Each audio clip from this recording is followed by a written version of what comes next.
स्वागत है आपका फाइनल ट्रेड में। नमस्कार, मैं हूं दीपांशु भंडारी। एक्शन बाजार में जबरदस्त बनते हुए दिख रहा है। 42,600 के पार आपको बैंक निफ्टी जाते हुए दिखा है। नए रिकॉर्ड ऊंचाई पर बैंक निफ्टी है। ऑलरेडी हम देख रहे हैं रिकॉर्ड रन बैंक्स पे तो शुरू हो गया, पर बैंक्स में जो एक्शन आ रहा है वो निफ्टी में भी आपको ट्रांसलेट होते हुए दिख रहा है। तो निफ्टी भी 52 हफ्तों की ऊंचाई पर आपको आते हुए दिख रहा है और हाई से अब ज्यादा दूर नहीं है बैंक निफ्टी भी। बट बड़ा एक्शन बैंक निफ्टी में 42,600 पर बैंक निफ्टी आते हुए दिख रहा है और प्राइवेट बैंक्स एक बार फिर से कमान संभालते हुए दिख रहे हैं। आईसीआईसीआई बैंक तो मोमेंटम में था ही, कोटक महिंद्रा बैंक में भी आपको बड़ा मूव आते हुए दिख रहा है और बाकी बैंक्स का भी अच्छा सहारा इस बाजार में है। तो क्या रणनीति बनानी है, कौन से स्टॉक्स रहेंगे ट्रेड के लिए बेहतर, कहां पर रहेगा बाजार का एक्शन और आपको क्या करना है आज के मिड वीक ट्रेडिंग सेशन में, आइए करते हैं इसकी शुरुआत। हमारे सारे एक्सपर्ट्स जुड़ने के लिए भी हैं तैयार। उससे पहले इस समय की बड़ी बातें क्या हैं उस पर एक बार फोकस कर लेते हैं। जोश में है निफ्टी, बैंक लाइफ हाई पर 42,600 पर आपको बैंक निफ्टी आते हुए दिख रहा है। साथ ही दिन की ऊंचाई पर है बाजार, 18,425 पर निफ्टी आपको दिख रहा है। मोमेंटम यहां पे निचले स्तर से अच्छा आया है। सेंसेक्स भी अपने हाई से बस 200 पॉइंट ही दूर है, 62,000 के पास आपको सेंसेक्स दिख रहा है। तो नए हाइस इंडेक्स पर आते हुए दिख रहे हैं। पीएसयू बैंक इंडेक्स 1% ऊपर है। ऑटोज, आईटी यहां पर अच्छी खरीदारी हो रही है। Metals, real estate, energy, pharma, FMCG, mid और स्मॉल कैप इंडेक्स यहां से पार्टिसिपेशन नहीं है, बट क्योंकि दिग्गज शेयर्स का आपको बढ़िया पार्टिसिपेशन दिख रहा है तो इस समय बाजार का मूड माहौल अच्छा बना हुआ है। दूसरी बड़ी बात, आज सुबह ग्लोबल फैक्टर्स की वजह से थोड़ी चिंता बाजार में बनती हुई दिखी थी। मिसाइल अटैक के हमले हुए थे। ऐसा कहा जा रहा था कि रूस की मिसाइल पोलैंड में गई है। उस खबर का अब खंडन हो चुका है। माना जा रहा है कि ये यूक्रेन की ही मिसाइल थी जो रूस की किसी मिसाइल को अटैक कर रही थी और गलती से पोलैंड में चली गई। तो वो एक डर जो ग्लोबल मार्केट्स का सुबह बना हुआ था वो चेंज हो चुका है और अब आप देख रहे हैं कि अमेरिकी फ्यूचर्स का भी अच्छा सहारा आपको आते हुए दिख रहा है। यूरोप के बाजारों में भी बढ़िया तेजी बनी है। तो ग्लोबल मार्केट्स का पूरा सहारा है, बैंक्स में बड़ी तेजी बनी हुई है। लाइफ हाई पर आपको बैंक निफ्टी ट्रेड करते हुए दिख रहा है और हमारे बाजार तो अच्छे मूड माहौल में है। तो कैसे फायदा उठाना है इसका, आखिरी 1.5 घंटे का ट्रेड कैसा रहेगा, कहाँ है एक्शन, आइए बताते हैं इसके साथ। अनिल जी भी हमारे साथ तैयार। Good afternoon sir. जबरदस्त एक्शन। एक तो आपको कॉम्प्लीमेंट करना चाहूंगा क्योंकि जो ओपनिंग में आपने कहा था कि बैंक निफ्टी अगर आपको सुस्ती दिखाता है तो यहीं पर खरीदारी करिए, बढ़िया मोमेंटम रहेगा। 42,500 क्या, अब तो 42,600 भी आ गया बैंक निफ्टी में, जिसकी कल हम बात भी कर रहे थे लेवल्स के लिहाज से।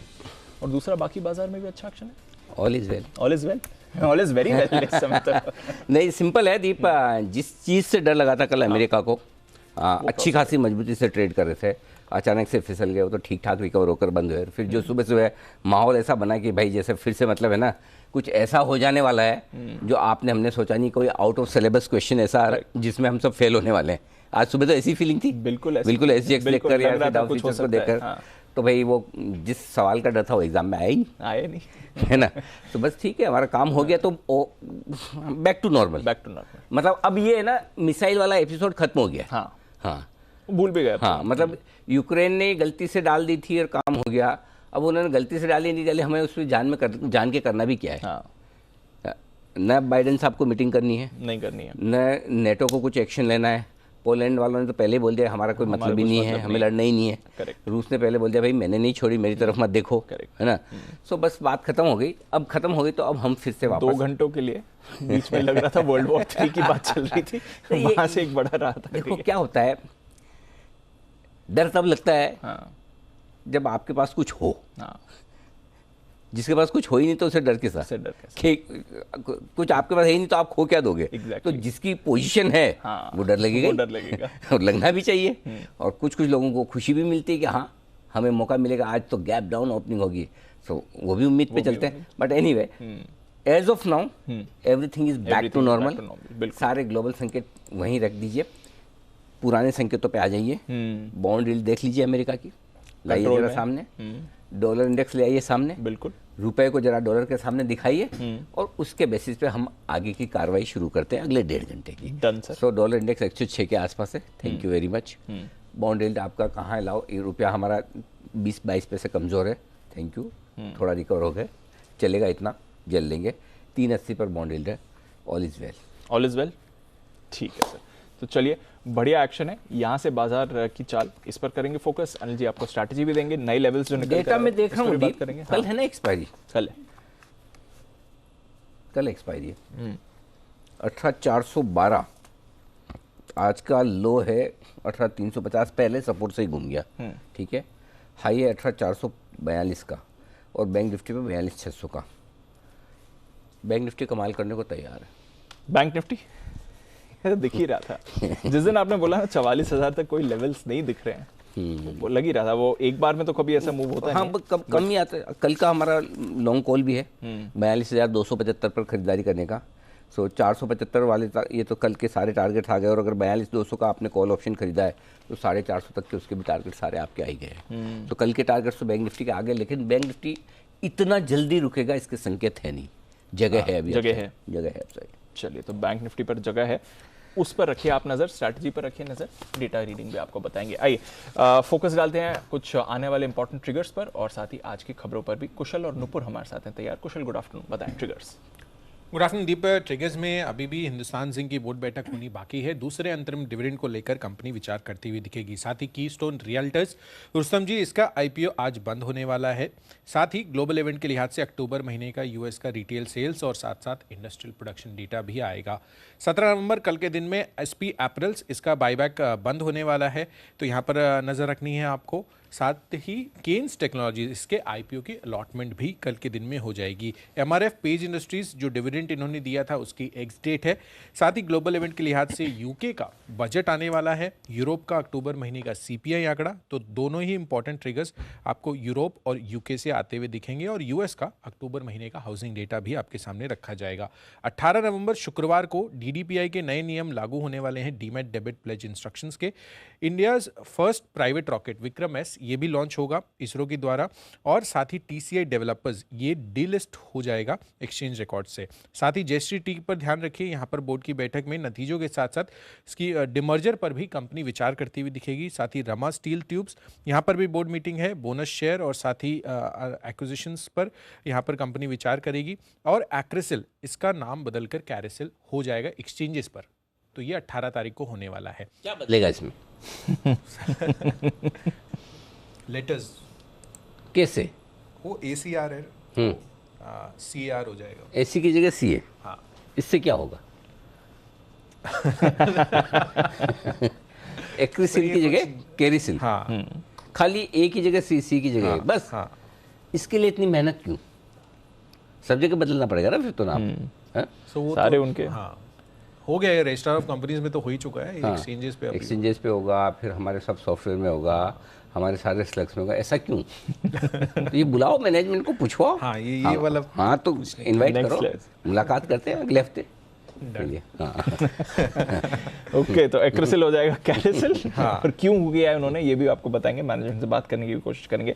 पर और क्या खबरें ये जानते हैं। नुपुर, गुड आफ्टरनून, बताइए। Good afternoon. सबसे पहले नैटको फार्मा कंपनी की जो दवा है आइबुप्रोफेन, उसकी जो याचिका दी थी सहयोगी कंपनी के साथ, वो यूएस कोर्ट में खारिज हो चुकी है। तो थोड़ी सी नेगेटिव न्यूज़ आती दिखी है कंपनी के लिए। Zydus life sciences breast cancer से जुड़े जो टेस्ट है कैन एसिस, जो पायलट बेसिस पर लॉन्च हुआ है, उसकी मार्केटिंग के लिए कंपनी को राइट्स मिल चुके हैं। तो यहाँ भी पॉजिटिव न्यूज़ आती दिखी कंपनी के लिए। यूपीएल इंटरेस्टिंग डेवलपमेंट है यहाँ पे, क्योंकि प्रमोटर ग्रुप की जो कंपनी है उसने 7.18 लाख GDR खरीदे। 11 से 14 नवंबर के बीच ये खरीदारी की गई है। तो यहाँ भी नज़र रखें। एक्सक्लूसिव जो हमारी खबर थी सूत्रों के हवाले से, जहाँ पे स्टील कंपनीज पर फोकस है, क्योंकि उन्हें थोड़ा सा झटका लग सकता है। जो ड्यूटी से रिलेटेड समीक्षा आने वाली थी वो भी फिलहाल नहीं आएगी, और ये बजट के टाइम आएगी। तो स्टील, आयरन और से रिलेटेड कंपनीज भी आज फोकस में। मेट्रोपोलिस इंटरेस्टिंग है, क्योंकि हमने आपको सबसे पहले बताया था यहाँ पर कि कंपनी पर जो इनकम टैक्स की छापेमारी फिलहाल चल रही है, मुंबई की इन्वेस्टिगेटिंग जो डिपार्टमेंट है वो कंपनी के ऊपर अभी ये छापेमारी कर रही है। तो ये स्टॉक भी आज दबाव में। केसी इंटरनेशनल कंपनी को करीबन 1300 करोड़ का नया ऑर्डर मिला है। TND रेलवे केबल कारोबार से जुड़ा हुआ ये ऑर्डर है। भारत रसायन के नतीजे आए हैं, लेट लतीफ टाइप है ये स्टॉक भी। कंपनी की जो आय है वो बढ़कर आई है, लेकिन मुनाफा देखें तो वहाँ पे हल्की सी गिरावट आती दिखी है। ब्लॉक डील से नायका काफ़ी प्रेशर में, और यहाँ पे 3 करोड़ शेयर्स के काफ़ी सारे सौदे आज जो है करीबन 1.1% इक्विटी का एक्सचेंज होते दिखाए सुबह से। हुडको करीबन 10% स्टॉक ऊपर है, और यहाँ पर भी 10 लाख शेयर्स के काफ़ी सारे सौदे हुए। और IRFC में भी देखें तो 14 लाख शेयर्स के काफ़ी सारे सौदे सुबह से होते नजर आए।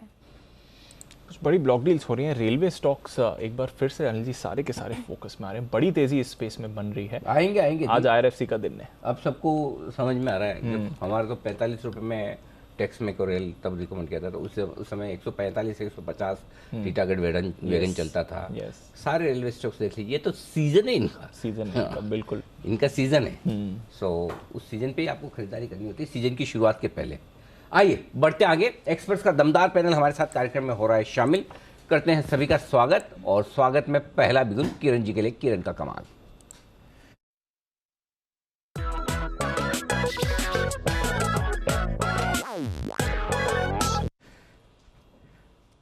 फरमाए किरण जी। पिछले महीने मैंने एक रिस्क फ्री स्ट्रेटेजी दी थी भारत फोर्ज पे, जहां पे हर लॉट के ऊपर लगभग 75,000 का प्रॉफिट हुआ। ऐसे ही रिस्क फ्री स्ट्रेटेजी अभी एक कैलेंडर स्प्रेड जैसे भारत फोर्ज का दिया था वैसे ही देना चाहता हूं। आराम से लेना है, पहले समझ लेना चाहिए इन्वेस्टर्स ने क्या करना है। तो मैं समझाता हूं, हिंदुस HAL का 2700 का कॉल ऑप्शन नवंबर सीरीज का वो बेचना है, अभी लगभग 54 के आसपास है। उसी दरमियान आपको दिसंबर सीरीज का 2700 का कॉल ऑप्शन आपको बाय करना है, जो कि लगभग 127 के आसपास है। तो ये दोनों बराबर करना चाहिए, इमीडिएटली करना चाहिए। इसका डिफरेंस लगभग आता है 73 के आसपास, और आपका स्टॉप लॉस दिसंबर सीरीज के लिए 73 का रखना चाहिए, जो कि आपने 127 में लिया है। अगर ये मेरा जो अनुमान है, जो चार्ट पैटर्न है, जो बहुत ही अच्छा ट्रायंगुलर पैटर्न का ब्रेकआउट दिया है, इसका टारगेट लगभग आएगा 3100 से 3300 का टारगेट, पर मैं लोअर साइड का पकड़ के चल रहा हूँ। 31 का 100 का टारगेट हमें 10 दिसंबर तक देखने को मिल जाना चाहिए, इसके अंदर देखने को मिल जाना चाहिए। अगर ये होता है तो जो कॉल दिसंबर सीरीज का कॉल लिया है वो 400 रुपए हो जाएगा, यानी एक्सपेक्टेड प्रॉफिट 1,55,000 का मिनिमम देखने को मिलेगा, और इन्वेस्टमेंट आपका रहेगा लगभग 50,000 का। तो 50,000 के इन्वेस्टमेंट पे आपको लगभग 1.5 लाख का प्रॉफिट होता नजर आ जाएगा, और ये 15 दिन में होगा। ओके, तो आप ये कह रहे हो कि इस महीने का कॉल बेच दें 2700 रुपए वाला स्ट्राइक प्राइस का, बराबर है, और अगले महीने का दिसंबर का कॉल खरीद ले 2700 का सेम स्ट्राइक प्राइस का, बराबर है?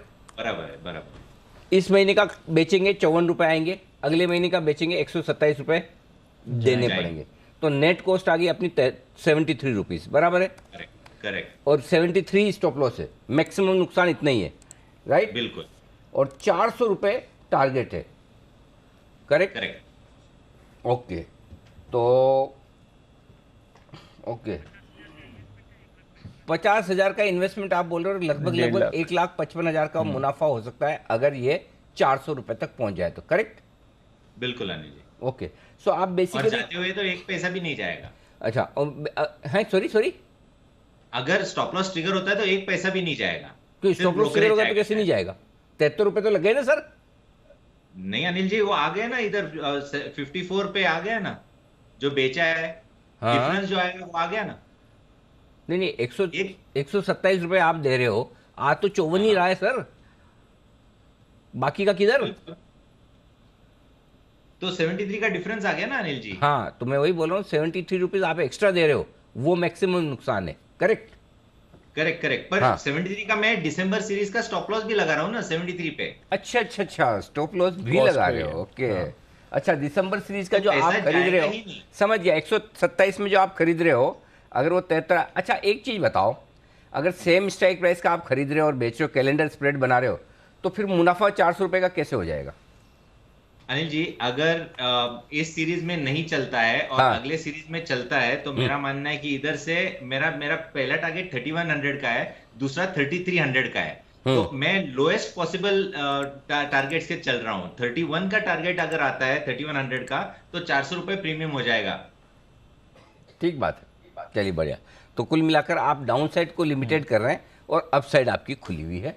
यह है बहुत ही दमदार, इंटरेस्टिंग, बेहतरीन, risk free almost strategy. Almost इसलिए कि कभी कोई गैप वैप से ऊपर नीचे खुल जाए किसी दिन तो एक हल्की वो रिस्क रहती है, अदरवाइज आप अगर प्रॉपर फॉलो करेंगे तो रिस्क फ्री स्ट्रेटजी है, जहां पर आपके लिए किरण जी ने कुछ कमाल करके दिखाया है। आइए बिगुल सुमित जी के लिए सुमित का super hit.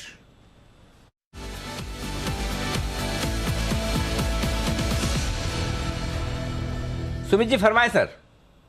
Good afternoon Anil ji. Very good Anil ji. जी अनिल जी, मेटल सेक्टर के अंदर प्रॉफिट बुकिंग और दबाव देखने को मिल रहा है, तो मेरे पास सेल साइड का स्टॉक आया है। आप बोलेंगे कि आते ही सेल साइड का बिगुल बजा दिया, but Anil ji sell side का स्टॉक ही आ रहा है। मार्केट्स के अंदर, स्टॉक्स के अंदर अच्छा खासा सेलिंग प्रेशर देखने को मिल रहा है। तो जो स्टॉक अभी मेरे रडार पे आया है उसका अभी भाव चल रहा है 107 रुपए 40 पैसे, 107 रुपए 50 पैसे। स्टॉक का नाम है एनएमडीसी। एनएमडीसी के अंदर सेलिंग प्रेशर है, लास्ट 2 दिनों में ऊपरी लेवल से दबाव है और आज भी स्टॉक के अंदर सेलिंग प्रेशर देखने को मिल रहा है। इस हफ्ते में एनएमडीसी में गिरावट देखने को मिल सकता है। नीचे के अंदर जो इसके टारगेट देखने को मिल सकते हैं 104 रुपए से लेके 102 रुपए तक के टारगेट एनएमडीसी में नीचे की तरफ देखने को मिलने चाहिए। एनएमडीसी में जो ऊपर में रेजिस्टेंस है 111 रुपए 112 रुपए के पास है, तो 111 का स्टॉप लॉस लगा के एनएमडीसी में बिकवाली करें। नीचे में 2 से 3 दिनों के अंदर 102 रुपए तक का फॉल एनएमडीसी में देखने को मिल सकता है। पूरे मेटल सेक्टर के अंदर दबाव है, एक एक स्टॉक में सेलिंग प्रेशर आ रहा है। एनएमडीसी ने पिछले कुछ दिनों में अच्छा रनअप भी दिखाया था, तो ये यहाँ पे सेलिंग प्रेशर बनना चाहिए, कंटिन्यू रहना चाहिए और 102 तक के लेवल 2-3 दिनों के अंदर देखने को मिलने चाहिए। बिकवाली करें एनएमडीसी। कहूंगा कि आपने खुलते ही मतलब आपने सेल कॉल दे दिया, ऐसा क्यों लगा आपको सुमित जी? क्योंकि क्या? हाँ बोलो। अगर अभी मैंने मैंने बोल दिया अनिल जी, अगर मैं नहीं बोलता ना तो मेरी कमेंट्री एंड होने के बाद आप बोलते ही कि सुमित जी आते ही गलत जवाब। अच्छा, आशु जी बैठे हैं क्या? नहीं, तो अभी आशु जी तो बैठे, उससे क्या? अरे भाई साहब, आज सुबह तो मैं मेटल के लिए बोला, आशु जी को पूछो, आशु जी ने सुना होगा। मेटल स्टॉक शॉर्ट दे रहे तो मैं कहां बोलूंगा? सुबह तो अपनी बात हुई थी कि मेटल स्टॉक्स में अभी भी लेने का टाइम नहीं है, थोड़ा इंतजार करें। आईटी फिर भी ठीक ठाक है, मेटल में अभी भी वक्त है। आप तो थे ना ऐसे यार, आप है ना खाली अपनी कॉल पे फोकस करते हो, सुनो हमारे तो सुनते ही नहीं हो। बिल्कुल मैं फोकस कर रहा हूं, आपके ऊपर भी पूरा फोकस है मेरा। बिल्कुल, तो आपके साथ हूं मैं। बिल्कुल, मेटल शेयरों में थोड़ी कमजोरी का संकेत आज है भी, और आप देखिए सारे स्टॉक थोड़े थोड़े धीमे धीमे नीचे आते दिख रहे हैं। आइए सचिन जी के लिए बिल्कुल BTS डबल टी वाला।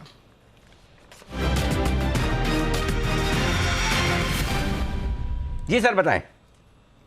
Good afternoon Anil ji, good afternoon Deepanshu. Anil ji, यहाँ पर अभी बिकवाली करनी है अदानी एंटरप्राइज के फ्यूचर में। इमीडिएटली 15 मिनट में काफी बड़ा डिक्लाइन आया है, बट मुझे लग रहा है अगर पुल बैक मिल जाता है 3965 से 3980 एक आइडियल जोन है जहां पर आपको फ्रेश शॉर्ट पोजीशन ऐड करनी चाहिए। काफी ओवरबॉट हो गया था काउंटर, वीकली चार्ट पे ऑलरेडी एक नेगेटिव डाइवर्जेंस था, एंड हाल फिलहाल में ही जिस तरीके से नैरो रेंज बॉडीज बन रहे थे, कहीं जाकर एग्जॉस्शन के ही साइंस आ रहे थे, तो 4100 का रेजिस्टेंस मुझे लग रहा है बरकरार रहना चाहिए। स्टॉप लॉस आपको यहाँ से लगाना है अराउंड 4020 पर। पहला टारगेट होगा अराउंड 3800 का, थोड़ा सा लंबा टारगेट होगा, और फाइनल टारगेट होगा अराउंड 3710 का। बिकवाली करनी है अदानी एंटरप्राइज के फ्यूचर्स में। अदानी एंटरप्राइजेस पर बिकवाली करें, ये है राय सचिन जी की। अभी सबसे ज़्यादा सेलिंग वीसी में आती दिखी, 4% नीचे आ रहा है। अदानी पोर्ट्स भी फिसलते हुए दिख रहा है, तो कमजोरी इस पर बन रही है। आइए चार्ट कॉर्नर के लिए चलते हैं राकेश जी कुणाल जी के पास।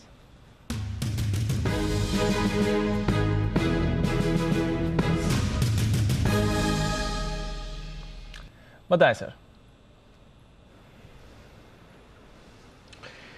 दीपांशु, बिकवाली की राय है और बेचना है PVR। कल दीपांशु जब मेरी भेंट हुई बंसल जी से, मैंने बड़ा समझाया उन्हें कि फिल्में देखना अच्छी बात है, उनको जरूर देखना चाहिए, लेकिन टस से मस नहीं हुए, तो इसी से संदेश मिल गया कि और नीचे के लेवल्स आएंगे। और यहाँ पर एक बेरिश फ्लैग पैटर्न का ब्रेकडाउन भी चार्ट पर आज देखने को मिल रहा है, तो PVR में बिकवाली करके चले। Over to Rakesh.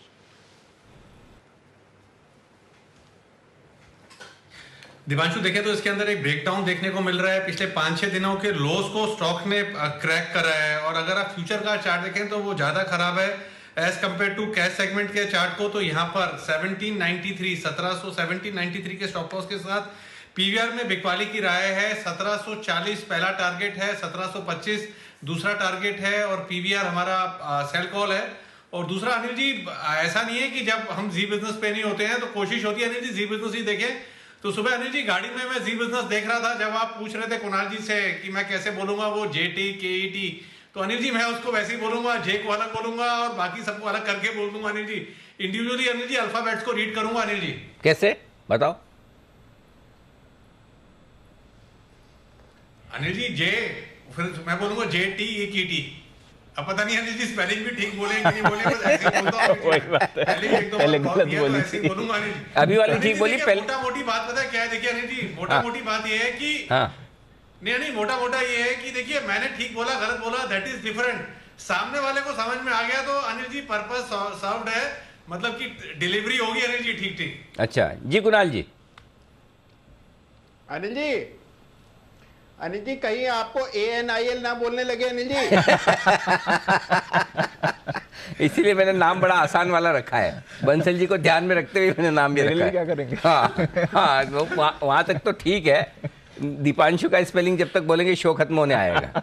पता चला था। आइए साथ में हमारे साथ तैयार है अब आशु सर भी, एक बार जरा उनसे भी बाजार पर व्यू लिया जाए। आशु सर, थोड़े संकेत आ रहे हैं आज डिस्ट्रीब्यूशन के, हल्की फुल्की बिकवाली के, बताएं पहले तो व्यू, और अगर निफ्टी पर कोई स्प्रेड स्ट्रेटजी है तो। अनिल जी निफ्टी की जो स्ट्रेटेजी थी 18,300 500 45 रुपीज़ में बनी थी, 90-100 का भाव हो गया है, अभी भी था तो मैंने कह दिया बुक कर दो। पर अनिल जी एक इंपॉर्टेंट चीज़ बताता हूं, जैसे अभी आप सबने शॉर्ट कॉल्स दी, मेरे पास शायद कोई शॉर्ट कॉल नहीं है, लेकिन अनिल जी हमने कल से एक चीज़ बोली थी कि प्रॉफिट बुकिंग करनी है, और आज अनिल जी हमने जो क्लाइंट से शेयर किया कि सब चीज़ में प्रॉफिट बुकिंग कर लेनी चाहिए, चाहे वो अंबुजा हो, चाहे वो DLF हो, चाहे वो वेदांता हो। अनिल जी कुछ स्टॉक्स अभी भी अच्छे लग रहे हैं, मैं 2-4 दिन की वेट करूंगा, शायद फ्राइडे को या अगले हफ्ते अगले महीने का स्प्रेड बनाएंगे। बट अनिल जी अभी की कॉल ये है कि I think market has done it's bit. Last leg में बैंक निफ्टी है because of the HDFC twins, वो कहां बुक होता है 42,500 43,000 तक लेके जाता है, आखिरी 200-400 पॉइंट के लिए स्प्रेड बना के कर सकते हैं। बट अनिल जी सब में प्रॉफिट बुकिंग करनी चाहिए। I am still repeating Anil ji कि मेरे पास कोई शॉर्ट कॉल नहीं है, बट लॉन्ग मतलब जैसे मेजॉरिटी हम कहते हैं, जितना ट्रेडिंग स्प्रेड्स हैं, चाहे वो कॉनकोर के थे, DLF के थे, वेदांता, मतलब कोई ऐसा स्टॉक नहीं है अनिल जी जो मुझे लगता है कि इस वक्त बुक नहीं करना चाहिए। और मेटल्स में बिल्कुल अनिल जी, आज बल्कि जी बिजनेस की सुबह रिपोर्ट देखी कि वो ड्यूटी वाली के ड्यूटी जो है रिविजिट नहीं होगी बजट तक, तो उसी वक्त अनिल जी हमने मतलब मेटल शॉर्ट भी करवाया आपको सुन के, तो बहुत अच्छी कॉल थी। JSW शॉर्ट भी किया था और रेकमेंड भी किया क्लाइंट्स को। बट अनिल जी मैं ये बोलता हूं कि ये जो ओवरऑल मार्केट है ना अनिल जी, इसको मतलब नीचे में वेट करना चाहिए अब कि कहीं ना कहीं चीजें नीचे मिलेंगी। अनिल जी एक्सपायरी का प्रेशर शुरू हो गया है, मुझे लग रहा है अनिल जी ये 5वां या 6ठा महीना होगा जो टाटा पावर का फिर 235 का फॉल्स ब्रेकआउट आ गया। और मैं कई बार कुणाल जी को हर बार हाईलाइट करता हूं, आपको भी करता हूं, टाटा पावर क्या चीज है। और अनिल जी टाटा पावर के चक्कर में ना मतलब वो होता है ना, पनौती लग जाती है खुद को, वो डेल्टा का भी वही हाल हो गया है। अनिल जी डेल्टा के लिए भी दूसरा तीसरा महीना हो गया, वो भी टाटा पावर के रास्ते पे निकल पड़ा है। और अनिल जी डेल्टा के लिए तो मेरी हाथ जोड़ के सारे एनालिस्ट से विनती है कि इसके ब्रेकआउट को छोड़ दें, टाटा पावर पे ही ध्यान रखें, इसके ब्रेकआउट को छोड़ दें, क्योंकि ये भी बिल्कुल जब ब्रेकआउट होता है अनिल जी बिल्कुल नहीं चलता, इसने भी वही पकड़ ली है। तो having said that Anil ji spirit is कि प्रॉफिट बुकिंग कर लेनी चाहिए और थोड़ा शांति से बैठना चाहिए, क्योंकि स्टॉक्स में तो अनिल जी अभी भी दम नहीं था। इतने टाइम से 2 हफ्ते से मैं बोल रहा था index is the best stock, index is the best stock. अब इंडेक्स के जो कंपोनेंट्स हैं अनिल जी वो सारे ढीले पड़ने लग जाएंगे, क्योंकि कब तक इन्फी और HDFC ट्विंस संभाल के रखेंगे। They have done there bit, अभी भी और बढ़ सकते हैं, नॉट सेइंग कि HDFC बैंक और नहीं बढ़ सकता, लेकिन अनिल जी वो अकेला कितना बढ़ा लेगा, या बैंक निफ्टी को बढ़ा सकता है HDFC बैंक और कोटक, बट या तो बहुत सिलेक्टेड स्टॉक है। लेकिन ओवरऑल जो आपने वर्ड यूज किया अनिल जी, कहीं ना कहीं डिस्ट्रीब्यूशन तो नहीं लेकिन प्रॉफिट बुकिंग जरूर नजर आ रही है। तो मुझे लगता है अनिल जी प्रॉफिट बुकिंग करके बैठना चाहिए, थोड़ा पेशेंटली वेट करना चाहिए। मुझे बहुत कॉन्फिडेंटली लगता है कि नीचे के भाव मिलेंगे। ओके, तो मतलब लेना कुछ नहीं है, देना सब कुछ है, और शॉर्ट कुछ नहीं करना, लब्बो लुबाब ही है, बराबर सर? हाँ जी अनिल जी परफेक्ट। देना जो आपका लॉन्ग है अनिल जी, एक बार सब में खुद का ही देना है। आज पूछेंगे DLF अच्छा लगता है, बेसिकली अच्छा लगता है, लेकिन एक बार सब बुक करना है। नहीं, बेसिकली जो आपका खुद का वही देना है, दूसरों का मतलब जो नहीं है अपना वो नहीं देना है, मतलब शॉर्ट नहीं करना है, राइट? नहीं, हाँ, दूसरों का लेन देन के बारे में कर सकते हैं। टाटा पावर में बार बार मन होता है अनिल जी, टाटा पावर में मन होता है बार बार होने का, और मेटल थोड़ा बहुत कर सकते हैं। ओके, थोड़ा मेटल कमजोर, मेटल तो दिख रहे हैं कमजोर, मेटल पे तो हमारा भी व्यू थोड़ा कमजोरी की तरफ ही है, वो देखिए। और आप देखिए पिछली बार भी अपनी जब बात हुई थी कि बैंकिंग शेयर में अब प्राइवेट बैंक्स तैयार हैं, आज देखिए बैंक निफ्टी को 42,600 ले जाने में पूरा का पूरा कॉन्ट्रीब्यूशन प्राइवेट बैंक्स का आया है, ये आपके लिए तो आया। ओके, आइए बढ़ते आगे। एक है स्टॉक जिस पर है भरपूर एक्शन, और वो है बायोकॉन। नतीजे भी इंटरेस्टिंग और नतीजे के बाद की रिपोर्ट्स भी इंटरेस्टिंग। आज भी देखिए हरे लाल निशान के बीच में झूलता हुआ बायोकॉन बुल है या बेयर। आइए, हमारी टीम हमारे साथ तैयार है बुल वर्सेस बेयर लेकर बायोकॉन पर। नुपुर और आशीष। नुपुर करिए शुरुआत। बिल्कुल सर, जब कंपनी के नतीजे आए थे तो काफ़ी बढ़िया थे। अगर टॉप लाइन देखें तो अनुमान से बेटर आई थी। 26% की रेवेन्यू ग्रोथ थी वाई बेसिस पे। जो सबसे बड़ा बिजनेस है बायोसिमिलर्स का, जो 48% की रेवेन्यू ग्रोथ 48% कॉन्ट्रीब्यूशन है, उसकी 34% की ग्रोथ थी। मार्जिन में थोड़ा सा दबाव था क्योंकि बेस में M2M का गेन था 55 करोड़ का, लेकिन ऑल इन ऑल अगर हम नंबर्स देखें, प्रॉफिट में भी इस बार एडजस्टमेंट था अदर इनकम और टैक्स का, तो इन सबको एडजस्ट करके देखें तो नंबर्स टॉप लाइन और बॉटम लाइन पे काफ़ी बढ़िया थे। देखिए, आपने कहा कि मार्जिन में थोड़ी गिरावट तो दिख नहीं रही। 24% से घटकर 20% हो गए और यूएसएफडी की आपत्तियों का लगातार ओवरहैंग यहाँ पर बना रहता है। अप्रूवल में ढिलाई बनी हुई है, स्टॉक परफॉर्म कर नहीं रहा, पैसा नहीं बन रहा है यहाँ पर। बिल्कुल, तो यूएस की यूएस एफडीए की जो ऑब्जर्वेशंस आती है, इंडिया फैसिलिटी हो या बाहर की फैसिलिटीज़ हो, उस पर कंपनी ने इस बार कॉन कॉल में क्लियरली बोला है कि वो इस साल पूरी हो जाएगी, वहाँ पे सारी की क्लियरेंस आ जाएगी। मार्जिन्स में जैसे कि मैंने कहा M2M का गेन था तो वो पॉजिटिव है, और आगे चल के कंपनी ने कहा है कि वो रेवेन्यू पे डबल डिजिट का जो टारगेट है वो FY23 में पूरा होता दिखेगा। तो कोई चेंज नहीं है, कोई गाइडेंस कट नहीं है, वो उन्होंने जो अपना गाइडेंस है उस पर स्टिक रहे हैं, गाइडेंस पे स्टिक कर रहे हैं। लेकिन चैलेंजेस भी काफ़ी ज़्यादा नजर आ रहे हैं ऊपर। अगर आप देखें तो यूएस में जो इनका API कारोबार है और जेनरिक कारोबार है, यहाँ पर लगातार कीमतें घटती जा रही, जिसके चलते देखिए इनके जो फाइनेंशियल्स है यहाँ पर भी इम्पैक्ट आ रहा है। और नतीजा क्या हो रहा है कि स्टॉक अगर आप देखें तो बिल्कुल यहाँ पर ग्रोथ ही देखने को नहीं मिल रही। इनफैक्ट पिछले 6 महीने में अगर आप देखें तो स्टॉक ने 11% की गिरावट दिखाई है। एक साल से, साल की शुरुआत से आप देखें तो करीब 22%, एक साल में भी देखें तो 25% की गिरावट रही है। और इनफैक्ट 5 साल में भी देखें तो इसमें सिर्फ 44% का रिटर्न दिया है, 5 साल में सिर्फ 44%। बिल्कुल। तो API का रीज़न आपने बताया कि स्टॉक में गिरा, तो मैं उस पर क्लेरिफिकेशन दे देती हूँ कि API पे कंपनी ने कहा है कि पिछले साल जो सेकेंड हाफ में ग्रोथ हुई थी उससे डबल इस बार ग्रोथ आते दिखेगी सेकेंड हाफ में। यूएस में जो प्राइसिंग प्रेशर की आपने बात की है तो उस पर मैं बता देती हूँ कि उन्होंने कहा है कि जो सप्लाई कंसर्न्स है वो अब सॉर्ट आउट हो चुके हैं और प्राइसिंग प्रेशर रॉ मटेरियल पे तो जो है वो भी अब कम होता दिखेगा। साथ ही साथ कंपनी ने कंपनी की जो सिंजिन जो सब्सिडरी है, करीबन 35% का रेवेन्यू कंट्रीब्यूशन आता है कंसोलिडेटेड एंटिटी में, वहाँ पे इस बार बढ़िया परफॉर्मेंस दी थी। और आगे चल के भी उन्होंने कहा कि एक्सपेक्टेशन से ओवर अचीव ही वो लोग करेंगे। कहाँ अचीव ओवर एक्सपेक्टेशन, स्टॉक में तो बिल्कुल पैसे बनते ही नहीं है। अच्छा, ये बायोसिमिलर को लेकर भी बहुत ज़्यादा बज़ है कि यहाँ पर बहुत टर्न अराउंड हो जाएगा, इसमें एक नई इकाई का अधिग्रहण भी करेंगे। इसके लिए करीब $120 करोड़ यानी 5,860 करोड़ का कर्ज इनके पास ऑलरेडी है और 9,800 करोड़ के आसपास का कर्ज ये लेने वाला है। और फार्मा कंपनी, इतना सारा डेट, परफॉर्मेंस बिल्कुल आती नहीं। ये डेट लेने के बाद भी पता नहीं कि यहाँ पर सेल्स में ग्रोथ आ पाएगी कि नहीं आ पाएगी। और एक चीज़ मैं और कहूँगा कि इसको कंपैरेटिवली अगर आप देखें, मुझे नहीं पता कि इनके कारोबार कितने हद तक सिमिलर है, लेकिन सन फार्मा को देख लो, डॉक्टर रेड्डीज़ को देख लो, सिप्ला को देख लो, पूरी तरीके से डेट फ्री है, रिटर्न्स भी आते हैं, स्टॉक भी चलते हैं और यहाँ पर अगर आप देखें तो सेफ्टी भी है थोड़ी सी। डेट फ्री तो नहीं है बाकी की कंपनीज पर। वैल्यूएशन की बात की तो मैं बता देती हूँ, बायोकॉन में जिस हिसाब से आपने स्टॉक परफॉर्मेंस दिखाई है उसके बाद फिलहाल ये स्टॉक 1 ईयर फॉरवर्ड पे देखे तो बायोसिमिलर्स का इंक्लूड करके 22 टाइम पर ट्रेड कर रहा है।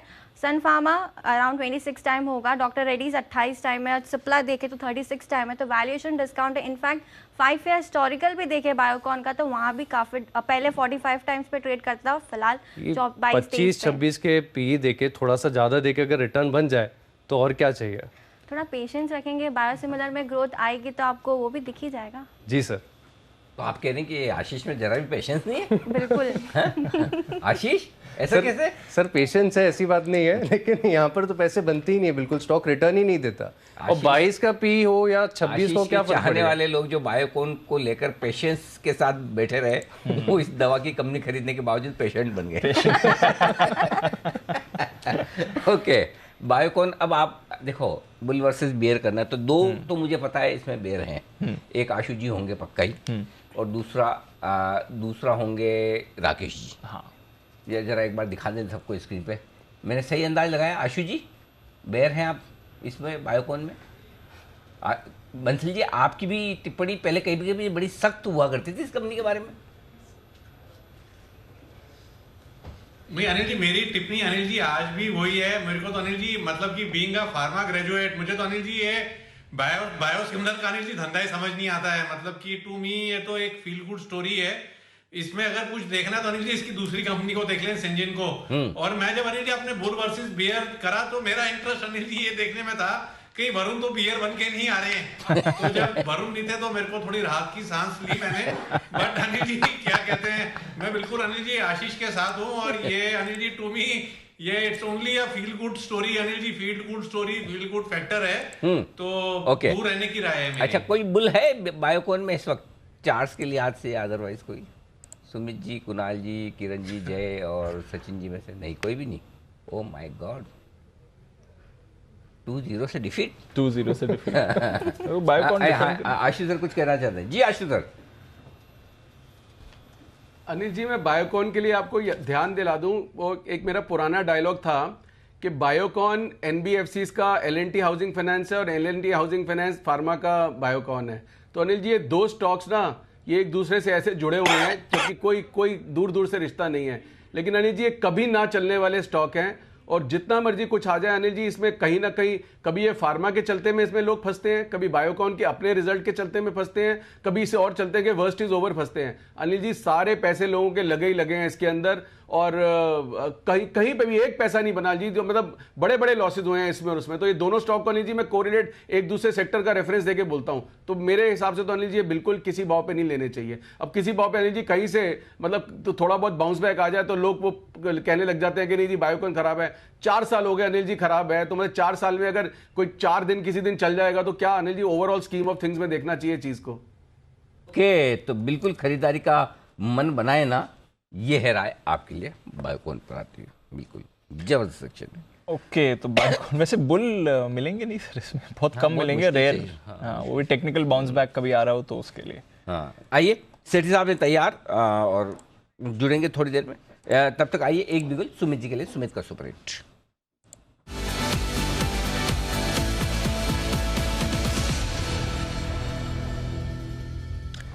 बताएं सुमित जी। दीपांशु, सेल कॉल मेरे रडार पे आया है। फाइनेंशियल स्टॉक्स में थोड़ा सा दबाव देखने को मिल रहा है आज सुबह से ही। अभी जो स्टॉक मेरे रडार पे आया है उसका अभी फ्यूचर्स के अंदर भाव चल रहा है 209 रुपए 40 पैसे, 209 रुपए 30 पैसे। स्टॉक का नाम है M&M finance, Mahindra and Mahindra finance. ये स्टॉक के अंदर लास्ट 3 दिनों से ऊपरी लेवल से दबाव देखने को मिल रहा है। सेलिंग प्रेशर है, बॉलिंगर बैंड का मिडल बैंड नीचे की तरफ क्रॉस हुआ है, तो M&M फाइनेंस के अंदर यहां से बिकवाली और सेलिंग प्रेशर देखने को मिल सकता है। स्टॉक के अंदर जो ऊपर में रेजिस्टेंस है M&M फाइनेंस में, वो 214 रुपए 215 रुपए के पास है।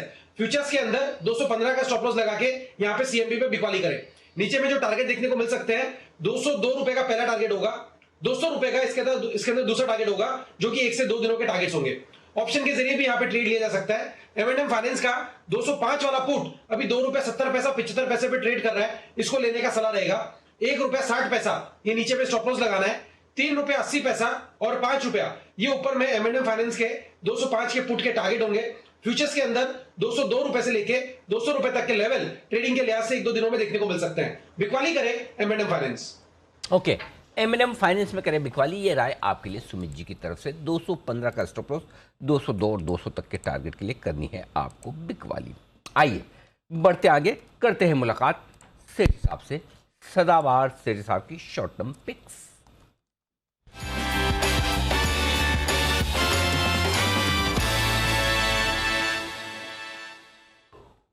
स्वागत है आपका सेठी साहब, बताएं सर।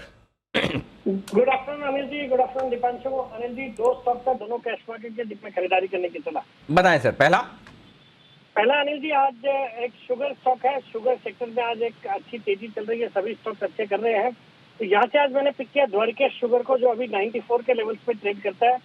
अनिल जी, आज इंटरनेशनली शुगर के प्राइसेस भी अच्छे खासे बढ़े हुए हैं। फिर एथेनॉल की जो स्टोरी है वो पूरे सेक्टर के लिए ही पॉजिटिव है और इस कंपनी की अच्छी खासी एथेनॉल की कैपेसिटी, और हाल ही में इन्होंने एक नई डिस्टिलरी प्लांट को कमीशन किया, जिसके अंतर्गत इनकी जो एथेनॉल की कैपेसिटी है वो बढ़ जाएगी। एक दमदार कंपनी है और जिस तरह से अब शुगर के प्राइसेस वापस बढ़ने लगे हैं, मुझे लगता है सेक्टर अच्छा करेगा। फंडामेंटल्स अच्छे हैं, अच्छे रिटर्न रेशियोज है, return on equity around 23%, return on capital employed 28%, FISJ इसका भी 10.6% के करीब का हिस्सा है, जिसमें DSP प्रोमिनेंट है। मुझे लगता है इस स्टॉक में आज खरीदारी करनी चाहिए। 102 का मेरा शॉर्ट टर्म टारगेट है और 90 रुपए का स्टॉप लॉस रखा है। ओके, 90 रुपए के स्टॉप लॉस के साथ करें खरीदारी द्वारकेश शुगर में। बताएं सर दूसरा स्टॉक अनिल जी, मेरा एक पसंदीदा स्टॉक है, कई बार मैंने पहले भी रिकमेंड किया। स्टॉक का नाम है फिलिप्स कार्बन ब्लैक, जो कि आजकल PCBL के नाम से ट्रेड होता है। अनिल जी, 134 के लेवल पे स्टॉक ट्रेड कर रहा है। ये RP संजीव गोयनका ग्रुप की कंपनी है, जो कि भारत की सबसे बड़ी कार्बन ब्लैक बनाने वाली कंपनी है। 33 से ज्यादा देशों में प्रेजेंट है, एक मल्टीनेशनल कंपनी है। बाकी जो कार्बन ब्लैक के जो ये बनाती है उसके अंतर्गत ये रबर इंडस्ट्री को तो कैटर करती है, इसके अलावा पेंट्स है, फाइबर है, प्लास्टिक्स है, कोटिंग्स, केबल्स, इन सबको भी कैटर करती है। जबरदस्त ग्रोथ देखी जा रही है। तो कंपनी ने हाल ही में अपना कैपेसिटी एक्सपेंशन किया है, बहुत ग्रीनफील्ड भी किया है, ब्राउनफील्ड भी किया है, और मार्की इन्वेस्टर्स इसमें भी इन्वेस्टेड है। कई सारे FIIs, BIs और कई अच्छे नाम है जो इसमें निवेशित है। फंडामेंटल्स बहुत अच्छे हैं, वैल्यूएशन के लिहाज से भी बहुत ही सस्ता है, 7-8 के मल्टीपल पे स्टॉक ट्रेड करता है। डिविडेंड दिया 3.5 रुपए का। बाजार के दिग्गज निवेशक आशीष चतुर्वेदी जी भी इसमें निवेशित है। मुझे लगता है ये स्टॉक भी एक बहुत ही सस्ते लेवल पे, और इस तरह की जो बाकी कंपनियां हैं जैसे HEG है, ग्रेफाइट है, गोवा कार्बन है, सब में एक बहुत अच्छी तेजी हाल ही के दिनों में हुई है। मुझे लगता है ये स्टॉक भी कैचअप करना चाहिए। 145 का शॉर्ट टर्म टारगेट और 130 रुपए का स्टॉप लॉस। ओके, तो ये है आपके लिए PCBL दूसरा स्टॉक जहां पर खरीदारी करने की राय सेठी साहब की तरफ से। 2:30 बजे की स्ट्रेटजी भी तैयार, उससे पहले जल्दी से एक बिगुल जय के लिए, जय का जैकपॉट।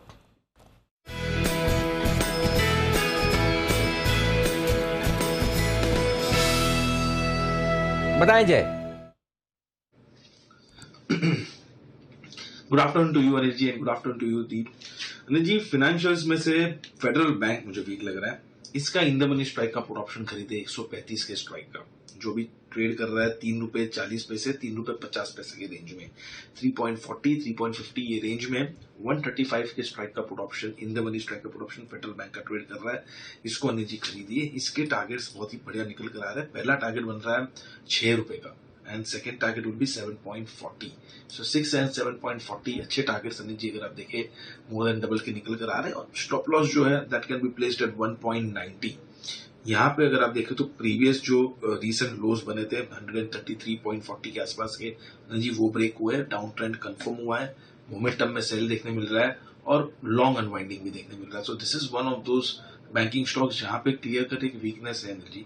और मॉर्निंग में हमने बैंक निफ्टी की बात की थी और 42,400 42,450 वाला 42,600 चलेगा, बट इसने परफॉर्म नहीं किया। तो बैंक निफ्टी में तेजी देखने भी मिली, पर यहाँ पे वीकनेस है। तो यहाँ पे और थोड़ा बहुत वीकनेस लगभग till the levels 129 127 minimum short term में 127 तक के लेवल्स हमें स्पॉट में देखने मिल सकते हैं। तो ये है आपके लिए फेडरल बैंक 135 का पुट खरीद कर जाइए, जय की सलाह आ रही है। इस समय बैंक्स पर प्रेशर अब बन रहा है। आइए एक बिगुल किरण जी के लिए, किरण का कमाल है।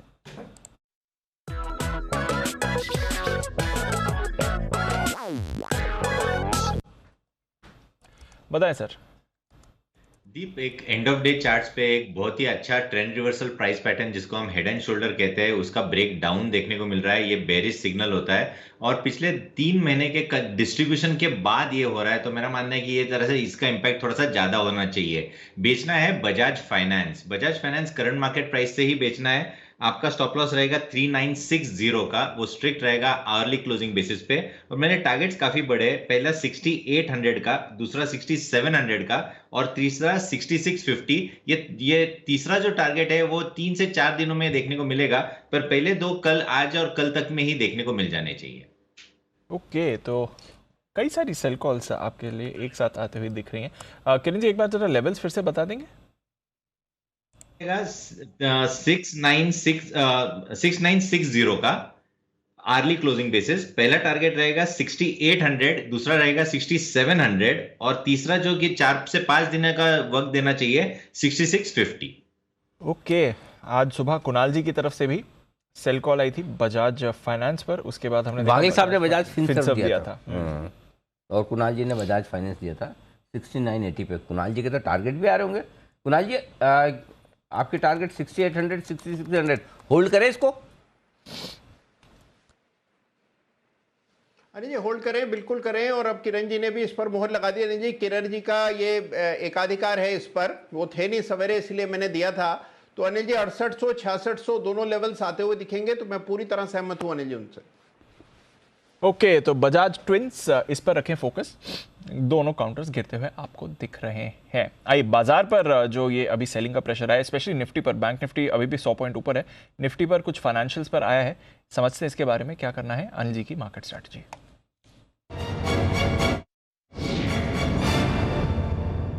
डाउ फ्यूचर्स भी फिसले हैं सर, 40 पॉइंट ही अब ऊपर दिख रहे हैं। शो की शुरुआत में 100 पॉइंट ऊपर थे। नाज़रेक फ्यूचर्स में थोड़ी गिरावट आती हुई दिखी है। रुपए में अनिल जी आज एक और बड़ा रिवर्सल रहा है, जहां सुबह हम स्ट्रेंथ देख रहे थे रुपए की, अब आप 20 पैसे की कमजोरी देख रहे हैं। तो ऑलमोस्ट 30 पैसे मजबूत खुला था रुपया, अब आपको 20 पैसे कमजोर है। तो एक और दिन जहां पर आपको बहुत बड़ी वॉलेटिलिटी करेंसी मार्केट में आती हुई दिख रही है। एशिया आज कमजोरी था, लगभग आधा % नीचे सारे के एशिया बाजार थे। कच्चा तेल थोड़ा ऊपर है, यूरोप में मिला जुला कारोबार हो रहा है। न्यूज़ फ्लो के हिसाब से ऑफकोर्स G20 मीट चल रही है, बट कुछ और नया अभी तक तो निकल कर नहीं आया है। बाजार थोड़े सुस्त दिख रहे हैं ग्लोबल साइड पर, क्या करना है सर? आज तो पता नहीं दीप, लेकिन कल का सेशन मेक और ब्रेक वाला होगा। अच्छा, उसका रीजन बताता हूँ। आज बहुत इंटरेस्टिंग चीज़ नज़र आ रही है। इंडेक्स देखेंगे तो कहीं कोई पैनिक नहीं है, मिसाइल विसाइल गिर गई, हम संभल गए, सब कुछ हो गया। अभी भी bank Nifty life time high पर ट्रेड कर रहा है, राइट। हरे निशान में 42,500 के आसपास है, और निफ्टी भी कल के हाइस को भी पार किया। इस पूरे रनअप का जो आपने 16,750 से शुरू किया, आज हाईएस्ट पॉइंट पर पहुंचे हैं। लाइफ टाइम हाई से 100 पॉइंट भी दूर नहीं है आप, इफेक्टिवली, करेक्ट। तो उस लिहाज से देखें तो सब कुछ ठीक ठाक है। हाँ। लेकिन अगर आप ब्रॉडर मार्केट में स्क्रीन देखेंगे, और आप देखिए क्लोजिंग वाले शो में लगभग एक आध को छोड़ दें, HL को छोड़कर, उसमें भी उन्होंने किरण जी ने स्प्रेड बनाया, कैलेंडर स्प्रेड। हाँ। सारे शॉर्ट कॉल्स आए हैं। इन शॉर्ट कॉल की शुरुआत कल ही सुमित जी ने कर दी थी, दम लगाकर एकदम टॉप पर। डिस्ट्रीब्यूशन के संकेत दिख रहे हैं थोड़े। BSE पर 1450 शेयर मजबूत है, 2200 शेयर कमजोर है।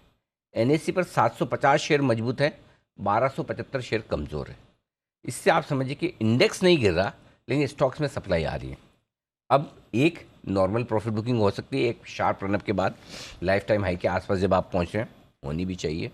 कल की जो क्लोजिंग थी, थर्ड बेस्ट क्लोजिंग थी निफ्टी में ऑल टाइम हाई के लिहाज से, और बैंक निफ्टी तो आज अगेन नया लाइफ टाइम हाई पे।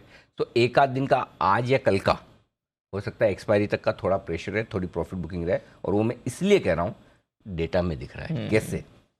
बैंक निफ्टी का पुट कॉल रेशियो 1.50 जो ओवरबॉट है। अगर आज क्लोजिंग होते होते ये पुट कॉल रेशियो आपका 1.30 से 1.35 तक नहीं आता तो 100% आप ओवरबॉट है। हाँ। ठीक है। निफ्टी 1.25 का पुट कॉल रेशियो जो अच्छा खासा हायर साइड पर, ओवरबॉट नहीं है तो ओवरबॉट होने के एकदम नजदीक है। करेक्ट। तो इसका मतलब क्लियर कि बाजार को थोड़ा सा हल्का होने की ज़रूरत है। सो इसमें आपको दो चीज़ करनी, एक जहाँ अच्छा खासा मुनाफा हो रहा है थोड़ा सा बुक करके बैठें। दो, अगर आपको शॉर्ट करने का मन ही है तो कमज़ोर सेक्टर ढूंढ लें या कमज़ोर स्टॉक ढूंढ लें। कमज़ोर सेक्टर से मतलब हो सकता है आप फॉर एग्जांपल मेटल आपने ढूंढ लिया। कमज़ोर स्टॉक से मतलब वो हो सकता है जो हाई बीटा स्टॉक तेज़ी से भागे हैं, जहाँ लॉन्ग पोजीशन ज़्यादा बनी है, वहाँ आज और कल के हिसाब से थोड़ी बहुत आप शॉर्ट कर सकते हैं। तो ये ट्रेड और ये ट्रेंड आज और कल के लिए नजर आ रहा है। इसलिए कल तक का सेशन इंपॉर्टेंट है। अगर करेक्शन पूरा करना है तो कल तक पूरा कर लें, परसों से फिर तेजी करें, और नहीं तो फिर देखते हैं क्या कुछ होता है। क्लियर है? क्लियर है। अब आइए मैं आपको लेवल्स बता दूं बचे हुए समय के लिए। 18,400 के नीचे ट्रेड करना ये आज निफ्टी की सेहत के लिए अच्छा नहीं है, क्योंकि 18,400 के पुट पर 1 करोड़ 18 लाख शेयर थे, हाईएस्ट ओपन इंटरेस्ट, और उसमें भी लगभग 98 लाख शेयर कॉल राइटर्स भी थे। तो कायदे से 18,400 पे आपको सपोर्ट लेके रुक जाना था, ताकि आपको शॉर्ट कवरिंग का सहारा भी मिलता। ठीक है। मजे की बात है कि बैंक निफ्टी हरे निशान में है, डाउ फ्यूचर्स हरे निशान में, उसके बावजूद निफ्टी डे लो पर ट्रेड कर रहा है। तो अब नेक्स्ट टारगेट निफ्टी के लिए जो बनता है वो बनता है 18,250 18,300 की रेंज में, और वहां पर आए तब आपको अपनी शॉर्ट भी काटना चाहिए और खरीदारी भी करनी चाहिए। यहाँ से 50 से 100 पॉइंट का करेक्शन हो जाए, वो हेल्दी करेक्शन हो जाएगा। आज का हाई आपका निफ्टी का है 18,450 के आसपास। 450 से 250 200 पॉइंट का करेक्शन आपके हेल्दी करेक्शन हो जाएगा। वहाँ पे आप शॉर्ट भी काटेंगे, लॉन्ग भी करेंगे। तो पहली चीज़ ये 3 बजे तक आपको 18,400 के ऊपर ट्रेड करना जरूरी है, अदरवाइज आप थोड़ा आज कमज़ोर होंगे क्लोजिंग बेसिस पे। लेकिन जब तक 18,300 के ऊपर बंद हो रहे हैं, पिछले 3 दिनों से आप उसके ऊपर बंद हुए, तब तक कोई खास चिंता की बात नहीं। तो ऐसा लग रहा है डेटा को देखकर आखिरी 1 घंटे में 18,300 18,400 की रेंज में टाइम पास करके निफ्टी बंद होने वाला है। ये डेटा कुछ खास नहीं करने वाला है। अब आइए बैंक निफ्टी 42,500 मेक और ब्रेक लेवल है, जहां से आप थोड़ा नीचे हैं 42,400। क्यों? 42,500 के पुट पर हाईएस्ट ओपन इंटरेस्ट है 55 लाख शेयर, और कॉल्स पर भी वही है 53 लाख शेयर। अच्छा। तो दोनों हाईएस्ट ओपन इंटरेस्ट का लेवल एक ही जगह है। और अगर आप आखिरी 1 घंटे में जाते वक्त वहां से नीचे ट्रेड कर रहे हैं तो आपकी रिस्क खोलता है। आखिरी उम्मीद है आपकी 42,300 के आसपास, यहाँ रुकना चाहिए। अगर 42,300 के नीचे आप ट्रेड करना शुरू करते हैं तो 42,075, 42,125 कल तक आप देख सकते हैं। वहाँ पर आप करेक्शन पूरा कर लेंगे, 42,600 से 42,100 तक वापस ठीक हो जाएंगे। तो बैंक निफ्टी भी 42,500 के नीचे खराब है, तो 3 बजे तक इसको वापस 42,500 पार करना जरूरी है तेजी में रहने के लिए। निफ्टी 3 बजे तक 18,400 पार करना जरूरी है तेजी में रहने के लिए, नहीं तो फिर आज आप कल के लिए जो ट्रेंड और ट्रेड है वो नेगेटिव सेटअप करके जा रहे हैं। सब क्लियर, ठीक है। ये सब तब हो रहा है जब डाउ फ्यूचर्स खराब नहीं है, लेकिन करेंसी की थोड़ी मार पड़ी है। लेट्स सी क्या होता है। आइए तैयार हैं एक बिगुल के साथ आशु सर, स्विंग के सुल्तान आशु मनार।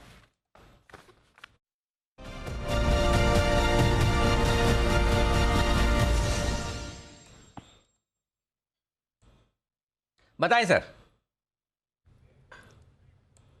अनिल जी देखिए, आपको याद होगा पिछले हफ्ते ऐसे ही मैंने थोड़ा कहा था कि आज मतलब आपको अनिल सिंघवी 2.00 और आपने कहा था कि हमें कोई खराब था।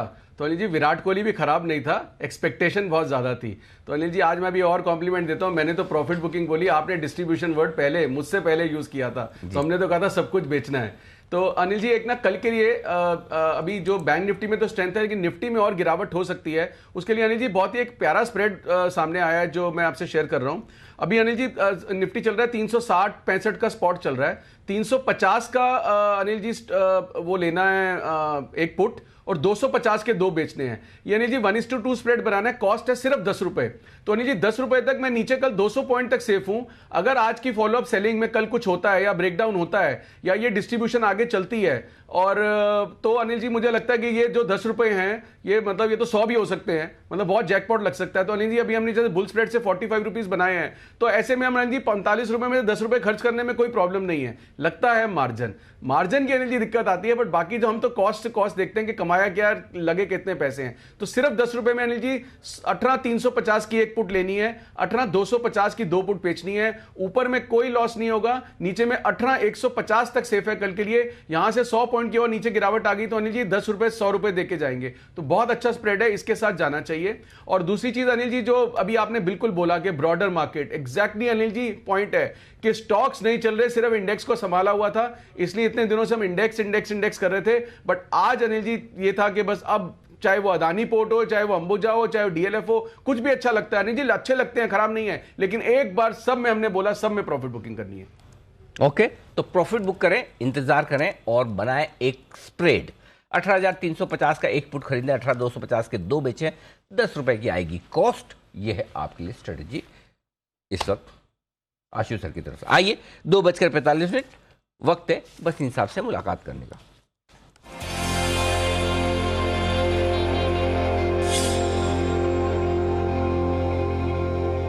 बसिन साहब नमस्कार, स्वागत है सर आपका। बताएं पहले तो आपकी तरफ से अपडेट्स और बाजार का आउटलुक भी। गुड आफ्टरनून जी। तो मार्केट की volatility is more of profit booking. आज नहीं तो कल, अब आप इसको डाउट करोगे कि 4 शेयर ने शेयर बाजार को चला रखा है, ऐसा नहीं होता। अभी लीवर में बैंक्स में तो मंदी वालों को तेल बेचने ले दिया है। तो कोई दो राय नहीं, कल एक्सपायरी शायद 43,000 पे भी हो जाए, कोई बड़ी बात नहीं। There is a very big global rally on the card, don't miss this opportunity. Today the opportunity is in mid caps. तो मेरे पे यहाँ मिड कैप्स में बाइंग है। 2 बहुत दिग्गज नाम दे रहा हूँ जिसमें हर हालत में आपके पैसे बनेंगे, and that is why you must take advantage of this mid cap weakness, because that is where the real beta will come. Once Bank Nifty goes to 43,000 and Nifty to 18,600, the real money will be made in mid cap. तो कोई दो राय नहीं, we are going to go to new highs in the next few days. This is the time to buy. तो 2 आपके लिए mid cap stocks हैं जो आज मैं लेना चाहता हूँ। ओके, बिल्कुल बताएं सर कौन कौन से शेयर हैं वो। अनिल जी पहला लीजिए टाटा पावर। आज की डेट में उसका जो ओडिशा डिस्ट्रीब्यूशन बिजनेस है वो इतना पावरफुल, इतना प्रॉफिटेबल होने वाला है कि this quarter they might come up with the best numbers ever. Power distribution, power coverage is the best, and Odisha which was lagging is going to add to the momentum.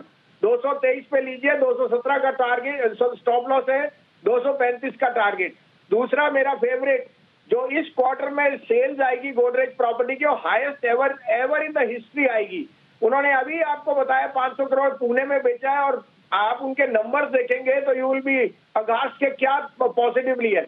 1285-90 में लीजिए, 1250 का stop loss, 1400 का target. Godrej will go to 125 rupees from here, और numbers in this quarter will be record as far as Godrej sales will go. Okay, तो ये हैं दो stocks जहां पर खरीदारी करने की राय बसित साहब की तरफ से। टाटा पावर में खरीदने 217 के स्टॉप के साथ 235 का रहेगा टारगेट। गोदरेज प्रॉपर्टीज 1285 के आसपास खरीदे, 1250 का स्टॉप लॉस, 1400 के टारगेट के लिए करनी है आपको खरीदारी। आइए बढ़ते आगे। पीबी फिनटेक पॉलिसी बाजार, ये है वो स्टॉक जो एक्शन में है। कंपनी पर सीएलएसए की तरफ से आई है एक बेहद इंटरेस्टिंग रिपोर्ट की सारी डिटेल्स के साथ है तैयार वरुण। क्या सीएलएसए का मूड बदल रहा है पीबी फिनटेक को लेकर? डेफिनेटली अनिल जी। क्या हो गया? सीएलएसए का मूड बढ़ा, लोगों का मूड नहीं बदला। स्टॉक नीचे है आज रिपोर्ट के बावजूद। रिपोर्ट के बावजूद कल तो गर्म था, आज भी सुबह गर्म। अच्छा, ओह आज ठंडा है। यहाँ खुला हुई, थैंक यू हो गया। हाँ ओके, चलो तो सीएलएसए का मूड क्यों बदला है वो मैं आपको बताता हूँ। इन्होंने कवरेज शुरू किया है, इनिशिएट किया बेसिकली कवरेज, इस पे खरीदारी की सलाह दी है और 600 रुपये के प्राइस टारगेट दिए। बेसिकली ये जो इंश्योरेंस सेक्टर है उस पर काफ़ी बुलिश है, और सबसे ज़्यादा जो ऑनलाइन इंश्योरेंस सेक्टर है उसमें ये बुलिश है। इनका कहना है कि जो ऑनलाइन इंश्योरेंस डिस्ट्रीब्यूशन का कारोबार है उसमें काफ़ी बेहतरीन ग्रोथ जो है वो हो रही है, और आने वाले दिनों में भी होती रहेगी। और उसमें इस कंपनी का जो मार्केट शेयर है अगर आप देखेंगे तो करीब 90% के आसपास का है। तो सबसे बड़ा बेनिफिशियरी अगर कोई होगा तो वो पीबी फिनटेक होगा। कुछ एक्सपेक्टेशंस इन्होंने दिए। इनका कहना है कि अगले 15 साल तक अगर आप देखेंगे तो इंश्योरेंस इंडस्ट्री में 10% के ऊपर के CAGR ग्रोथ जो है वो देखने मिल सकती है। इस कंपनी का इंश्योरेंस कारोबार में जो टेक रेट है वो करीब 15% के आसपास का है, जो कि इंडस्ट्री में सबसे अच्छा माना जाता है। सिर्फ ये नहीं, इनका अनुमान ये है कि सेकेंड हाफ FY24 तक कंपनी ब्रेक इवन हो सकती है, और FY26 तक कंपनी का जो प्रॉफिट बिफोर टैक्स है वो करीब 600 करोड़ के आसपास आ सकता है। इसके लिए ये इस पूरे सेक्टर पे तो बुलिश है और इस कंपनी पे ज़्यादा बुलिश है। हालांकि कुछ इन्होंने रिस्क भी दिए हैं, जैसे कि जो सुपर ऐप्स है उसमें जो लगातार बढ़ोतरी हो रही है, वहाँ जो कंपटीशन बढ़ रहा है, हो सकता है कि उसका इम्पैक्ट देखने मिले। इसके अलावा IRDA की तरफ से अगर कोई इंश्योरेंस प्लेटफॉर्म जो है, एक्सचेंज प्लेटफॉर्म्स, उसको लेकर अगर कुछ नया आता है तो वो ये दो रिस्क है। लेकिन इसको अगर छोड़ दे और सिचुएशन जस की तस अगर रहती है तो इस कंपनी में ग्रोथ के प्रोस्पेक्ट जो है वो काफ़ी ज़्यादा है, और ऑनलाइन इंश्योरेंस सेल जो है उसमें पेनिट्रेशन यहाँ से बढ़ेगा, जिसका बड़ा फायदा जो है पीबी फिनटेक को मिल सकता है। इसके लिए खरीदारी की सलाह दे रहे हो। 600 रुपये का प्राइस टारगेट इन्होंने इस काउंटर पे दिया है। ओके, तो 600 रुपये के टारगेट, बड़े टारगेट के साथ पीबी फिनटेक पर सीएलएसए की खरीदारी की राय है। आशुतोष, जरा राय आपसे लेना चाहता हूँ। अब नई ये ई-कॉमर्स कंपनियाँ जो है, पेटीएम, नायका, पीबी, जोमेटो, धीमे धीमे इनमें निचले स्तर पर खरीदारी आ जाती है, पिट पिटा के, और जिन लोगों को बेचना था बेच कर निकल के अब सही लेवल पर आ गए हैं। खरीदना चाहिए, अभी भी दूर रहें? अनिल जी देखिए, बात ना खरीदने की नहीं है, बात यह है कि बड़ा पैसा बन सकता है।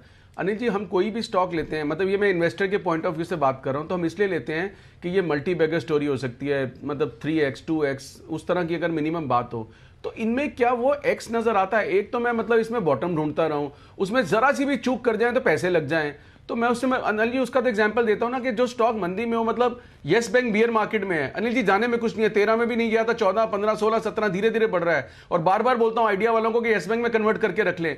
तो अनिल जी स्टॉक ऐसा लेना चाहिए जिसमें प्रॉफिटेबिलिटी का मॉडल तो सामने हो।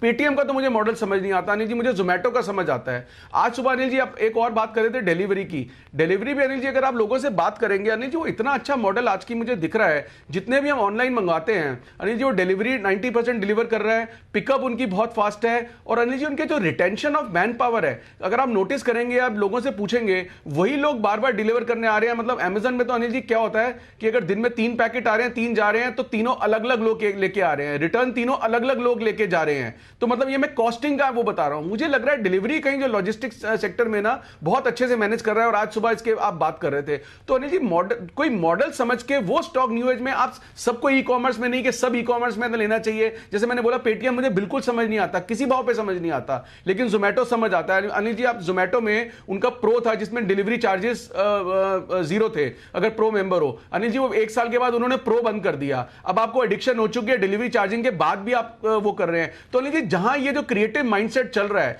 कि जिसमें एक रेवेन्यू मॉडल नजर आ रहा है अनिल जी, कैश जनरेशन और कैश जो बर्निंग है वो कम हो रही है, जो डायरेक्ट नजर आ रही है, वो वाले स्टॉक्स अनिल जी जरूर लेने चाहिए इस करेक्शन में। बट मैं सबको एक तराजू से नहीं तोल सकता। नाइका भी अनिल जी ठीक है, डेफिनेटली थोड़ा सा बेटर है, बट उसकी वैल्यूएशन मुझे थोड़ी सी स्ट्रेच लगती है। बट इन दो में अगर मैं आप करेंगे न्यू एज में तो अनिल जी डिलीवरी और मेरे को करना ही नहीं इन दोनों में, ये मेरे दोनों प्रेफर्ड इन दोनों में मुझे करना ही नहीं है। मुझे तो करना अलग है, कुछ नायका लेंगे या फिर आईटी से लेंगे। अनिल जी दोनों ही ठंडे हैं। देखिए आईटीसी भी एक लेवल के आप बात आने के बाद ना, देखिए 340 के पास मैंने कहा था, दो में से एक तो लेना ही पड़ेगा। तो फिर अनिल जी आईटीसी, फिर अनिल जी आईटीसी। फाइनली हृदय परिवर्तन काशी जी का होता हुआ दिखाए, बहुत ही अच्छे। हम सिर्फ ये इतना ही पार्ट काटेंगे। हाँ, हम सिर्फ इतना ही निकाल के चलाएंगे। आईटीसी फाइनली आईटीसी लेंगे, फाइनली आईटीसी लेंगे, और उसको बार बार वो एकता कपूर के सीरियल की तरह एक सेंटेंस 4 बार फाइनली आईटीसी लेंगे, फाइनली आईटीसी लेंगे, एको में होना चाहिए। ओके, बंसल जी भी आईटीसी में कुछ राय देना चाहते हैं आशु सर को। जी बंसल जी फरमाए। देखिए अनिल जी भी, आशु जी ने बोला आईटीसी ठंडा है, तो अनिल जी बता दूं, अनिल जी ठंडा स्टॉक जिसको आशु जी बोल रहे हैं, सितंबर क्वार्टर में अनिल जी ये जो एफआईज हैं फिरंगी अनिल जी फॉरनर, उन्होंने 3000 करोड़ का 3000 करोड़ का आईटीसी खरीदा अनिल जी सितंबर क्वार्टर में। तो अनिल जी अगर ठंडा है तो कोई अनिल जी कोई भी पैनलिस्ट अनिल जी बिना उंगली पे गिने 3000 करोड़ में कितने जीरो आते हैं जरा गिन के बताएं अनिल जी, मैं तो नहीं गिन सकता अनिल जी। नहीं है आपकी। तो मैं तो सुन ही नहीं पाया कि 3000 करोड़ में कितने जीरो होते हैं। जिसने सुना है वो जवाब दे। बराबर ना? हाँ, हमने सुना ही नहीं। ओके, आइए सचिन जी के लिए बिगुल BTS डबल टी वाला।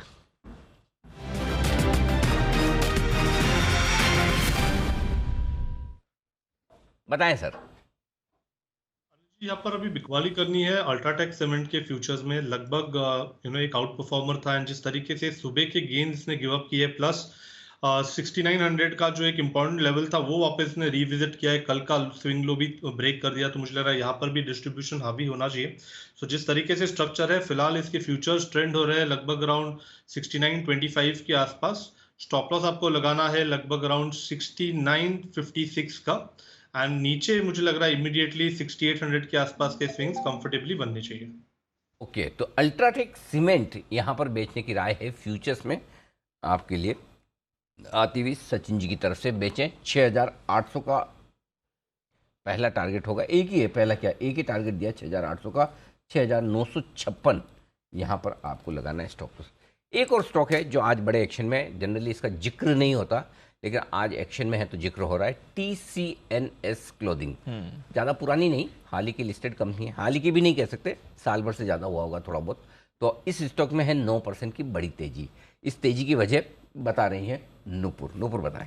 बिल्कुल सर, ब्लॉक है स्ट्रीट पे, क्योंकि जो कंपनी में इन्वेस्टर है TA एसोसिएट्स 29% स्टेक है, वो बिकने के लिए तैयार है। और अब नाम सामने आ चुके हैं कि इन्वेस्टर्स कौन कौन हो चुके हैं, कौन हो सकते हैं, इसलिए शायद ये स्टॉक आज इतने हैं। रिपोर्ट्स की अगर हम देखें तो वहाँ से रिलायंस, नायका, आदित्य बिरला फैशन, ट्रेंड इसमें काफ़ी इंटरेस्ट दिखा रहे हैं। नायका का नाम इंटरेस्टिंग है इसमें क्योंकि ये फैशन से रिलेटेड है, और W और ओरिला का इसका जो ब्रांड है वो नायका फैशन में जुड़ेगा तो काफ़ी बेनिफिट होगा उनको भी।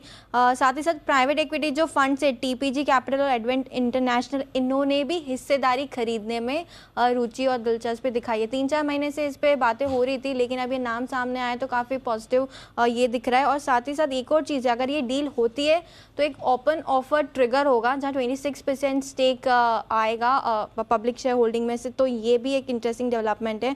TA एसोसिएट्स की बात करें तो 2016 में कंपनी में इन्वेस्ट किया था, 2-2.5 साल पहले ये कंपनी लिस्ट हुई थी, तब से वो इन्वेस्टर्स है। और अब अगर करंट भाव पे देखें तो करीबन 1000 करोड़ की ये डील हो सकती है। 1000 करोड़ की डील, बड़ी डील है अनिल जी। इस स्पेस में यूजुअली इतना एक्शन नहीं आता है, कभी कभी कुछ एक्शन आता है यहाँ पर जब आता है तो। और क्या है, ऑप्शंस बहुत है। हाँ, हजारों कंपनियां हैं आपके टेक्सटाइल में, और लिस्टेड भी बहुत सारी है, इसलिए अगर इतना वैल्यूएशन मिल रहा है तो थोड़ा इंटरेस्टिंग है। देखिए क्या होता है। क्या बिल्कुल, तो ये है आपके लिए एक बड़ा डेवलपमेंट। TCNS क्लोथिंग आज तेजी की वजह, अब डील होती नहीं होती देखते हैं, मीडिया रिपोर्ट्स हैं और इस वजह से स्टॉक आपके लिए एक्शन में 3 बजने के ठीक पहले दीप एक अच्छा काम होता दिख रहा है मार्केट में, और वो ये 18,400 पर निफ्टी फिर से आ रहा है और 42,500 के ऊपर टिकता हुआ बैंक निफ्टी। तो खराब होने का मूड है नहीं। जो एक झोंका आया था जिसमें मार्केट में सप्लाई आई थी, उस झोंके के बाद इंडेक्स वापस जबरदस्त। हालांकि घटने और बढ़ने वाले शेयरों की संख्या में कोई बदलाव नहीं है, उल्टा घटने वाले शेयर बढ़े ही हैं।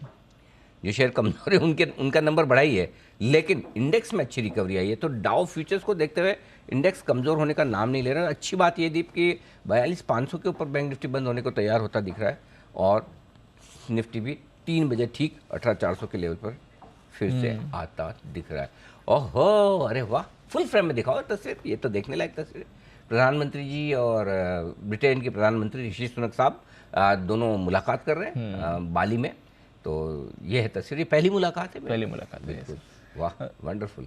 मतलब कल सुबह ऐसे इनफॉर्मल मिले थे, बट फॉर्मल गपशप लगाते हैं कॉरिडोर में, ऐसा वो। हाँ, करेक्ट। वो तो वो अच्छा, वो फोटो देखी हमने, सब लोग एक दूसरे से मिलते हुए थोड़ा थोड़ा, एक दूसरे से बात कर रहे हैं, जो जिसको मिल गया वैसे गपशप लगाते हुए मीटिंग के पहले वाले। लेकिन ये ऑफिशियली आज 8 मीटिंग्स है प्रधानमंत्री जी के, उनमें एक मीटिंग ये भी होती दिख रही है, और इम्पोर्टेंट मीटिंग है क्योंकि फ्री ट्रेड अग्रीमेंट, इसका है इंतजार, इस पर है नजर। अपडेट्स जो भी आएंगे आपके सामने हम सबसे पहले लेकर आएंगे, बट अपडेट इस समय बाजार का यही है कि बात करते करते 150 पॉइंट की रिकवरी बैंक निफ्टी ने अभी अभी आपको दिखाई, और सारे बैंक्स में आपको फिर से मोमेंटम आते हुए दिख रहा है। कोटक बैंक यहीं पर आपको लीडरशिप भी दिख रही है, अच्छी तेज़ी में कोटक बैंक बना हुआ है। कल नितिन जी भी यहाँ पर खरीदारी की राय देकर गए थे, स्टॉक ने बढ़िया एक्शन आपको दिखाया। सुबह भी इस काउंटर की बात हो रही थी, और कोटक बैंक लगातार लीडरशिप दिखाने के मूड में। जैसे भी एक बार जरा कोटक बैंक के चार्ट पर राय ली जाए, जय जरा देखें कोटक बैंक को, बताएं क्या राय है इस पर, इस समय इन लेवल से अब अगले लेवल्स क्या निकलते हैं? बिल्कुल दीप देखिए, प्राइवेट सेक्टर बैंक्स में से काफी बैंक्स अच्छा कर रहे हैं, एंड इसी के कारण बैंक निफ्टी अब देखिए अच्छा ट्रेड कर भी रहा है, and one of which is Kotak bank. इसमें आज ही के ट्रेडिंग सेशन में एक अच्छा ब्रेकआउट दीपांशु देखने मिला है, मैं about the levels of 1940, and immediately तो मुझे ऐसा लग रहा है कि 2000 तक के लेवल्स हमें यहाँ पे देखने मिलेंगे, अबाउट 2010, और ये लेवल्स निकालते ही दीप आपको फर्दर मोमेंटम कोटक में आते हुए दिखने मिल सकता है till the levels of 2060 and thereafter maybe 2100। So अच्छा खासा मूव मैं एक्सपेक्ट कर रहा हूँ 2010 के रेंज के ऊपर। उतने लेवल्स पहले आपको देखने मिलेंगे, उसके ऊपर सस्टेन करता है तो तेजी फर्दर देखने मिलेगी। अब 1940 शॉर्ट टर्म में immediately is a crucial support, और उसके नीचे इवेंचुअली तो 1900 का लेवल ही है जो कोटक बैंक का एक इंपॉर्टेंट सपोर्ट बनकर आ रहा है। सो 1940 टू 1900 की रेंज जब तक होल्ड कर रही है कोटक बैंक में, तो ट्रेंड पॉजिटिव रहेगा दी। कोटक बैंक, इस पर रखिए नजर। और कोटक बैंक की दमदार कॉल देने वाले नितिन जी भी हमारे साथ जुड़ रहे हैं, निफ्टी के निशानबाज नितिन मुरार का।